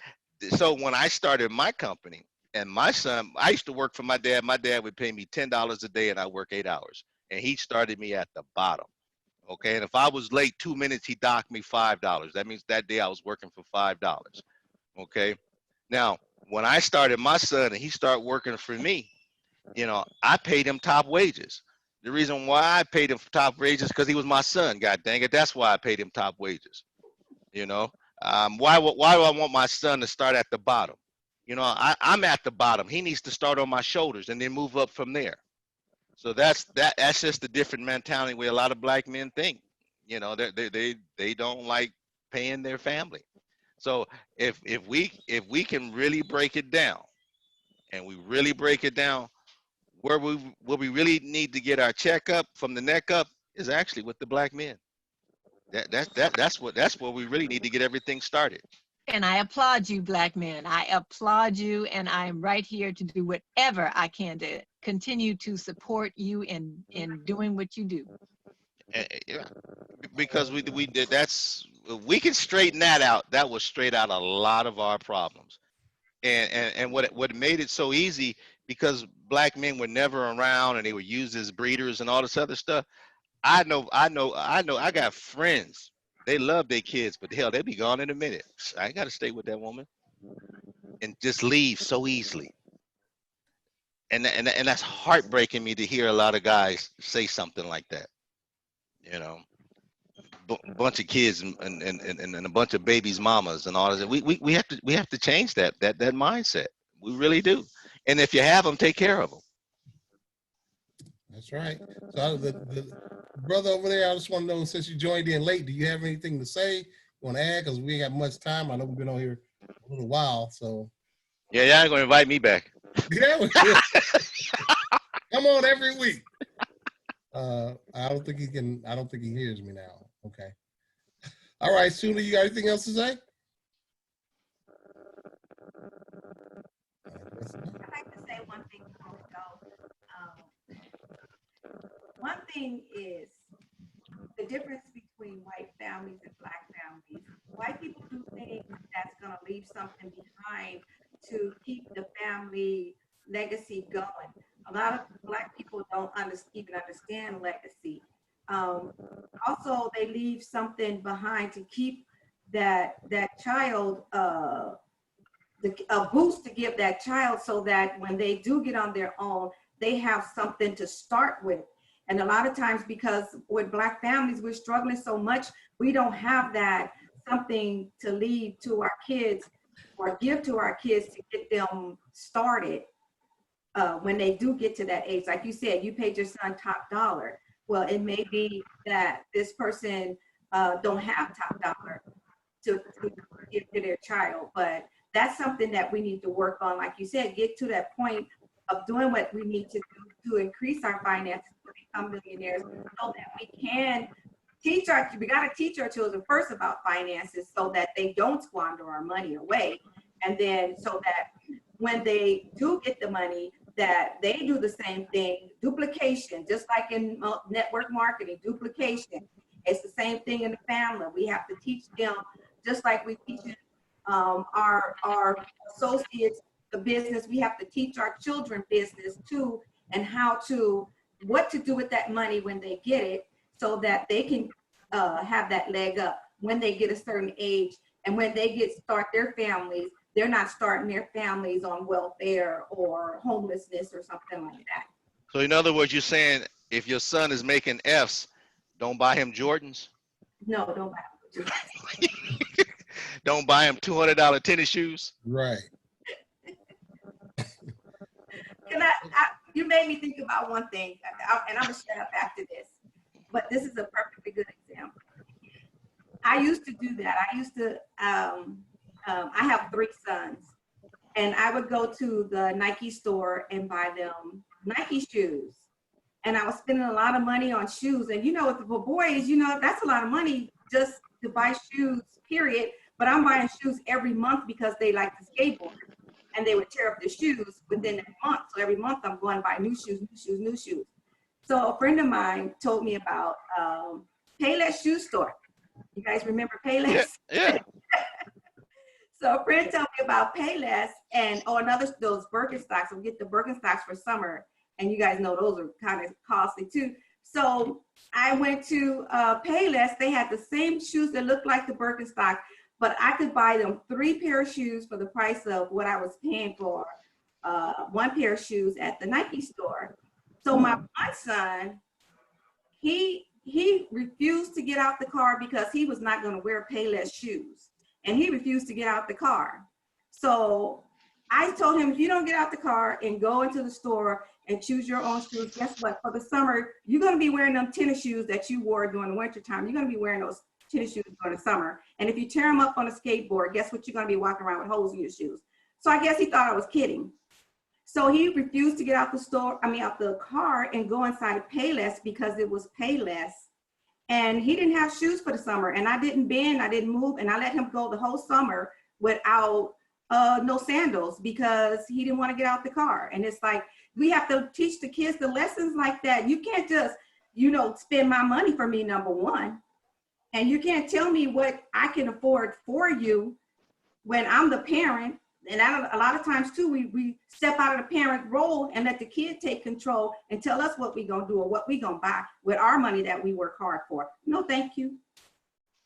I'm gonna applaud you on that one. I'm gonna applaud you on that because and then what alternative did you give him? Did you tell him that show him how he can make some money and buy his own shoes? Oh yeah, he learned his lesson after that. Yeah. But did you talk to him about being an entrepreneur and buying his own shoes? I did talk to them about Good. That was great. Great. About that too, but we don't got time for that. I understand, but I'm glad that you did that because you did give him options. Yes. And that's the point that I wanted to get across because some moms, oh baby, go ahead, let me get your shoes. Oh, let me get started on that.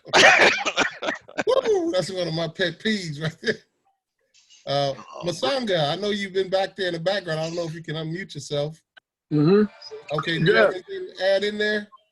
No, I just want to say how glad I am to be a part of this discussion. I'm very much aware of what's happening in the Haitian Revolution because I'm actually writing a script on York, who went with the Lewis and Clark expedition back after 1806, and that would have never happened without the Haitian Revolution for that purchase of the Louisiana Purchase. So I know the history of Haiti very well, but I just want to say how much I enjoy this forum because out of this seclusion and this isolation or whatever you want to call it, I see some very creative, I see this as time to be creative, to be brilliant, to exercise our something productive is coming, something tangible is coming out of this hiatus, to so to speak. And with this time that we have to become introspective and to dig deep inside of ourselves and to put something together, reflect on what's happening. This is a very special moment for us to do something dynamic and to create something special.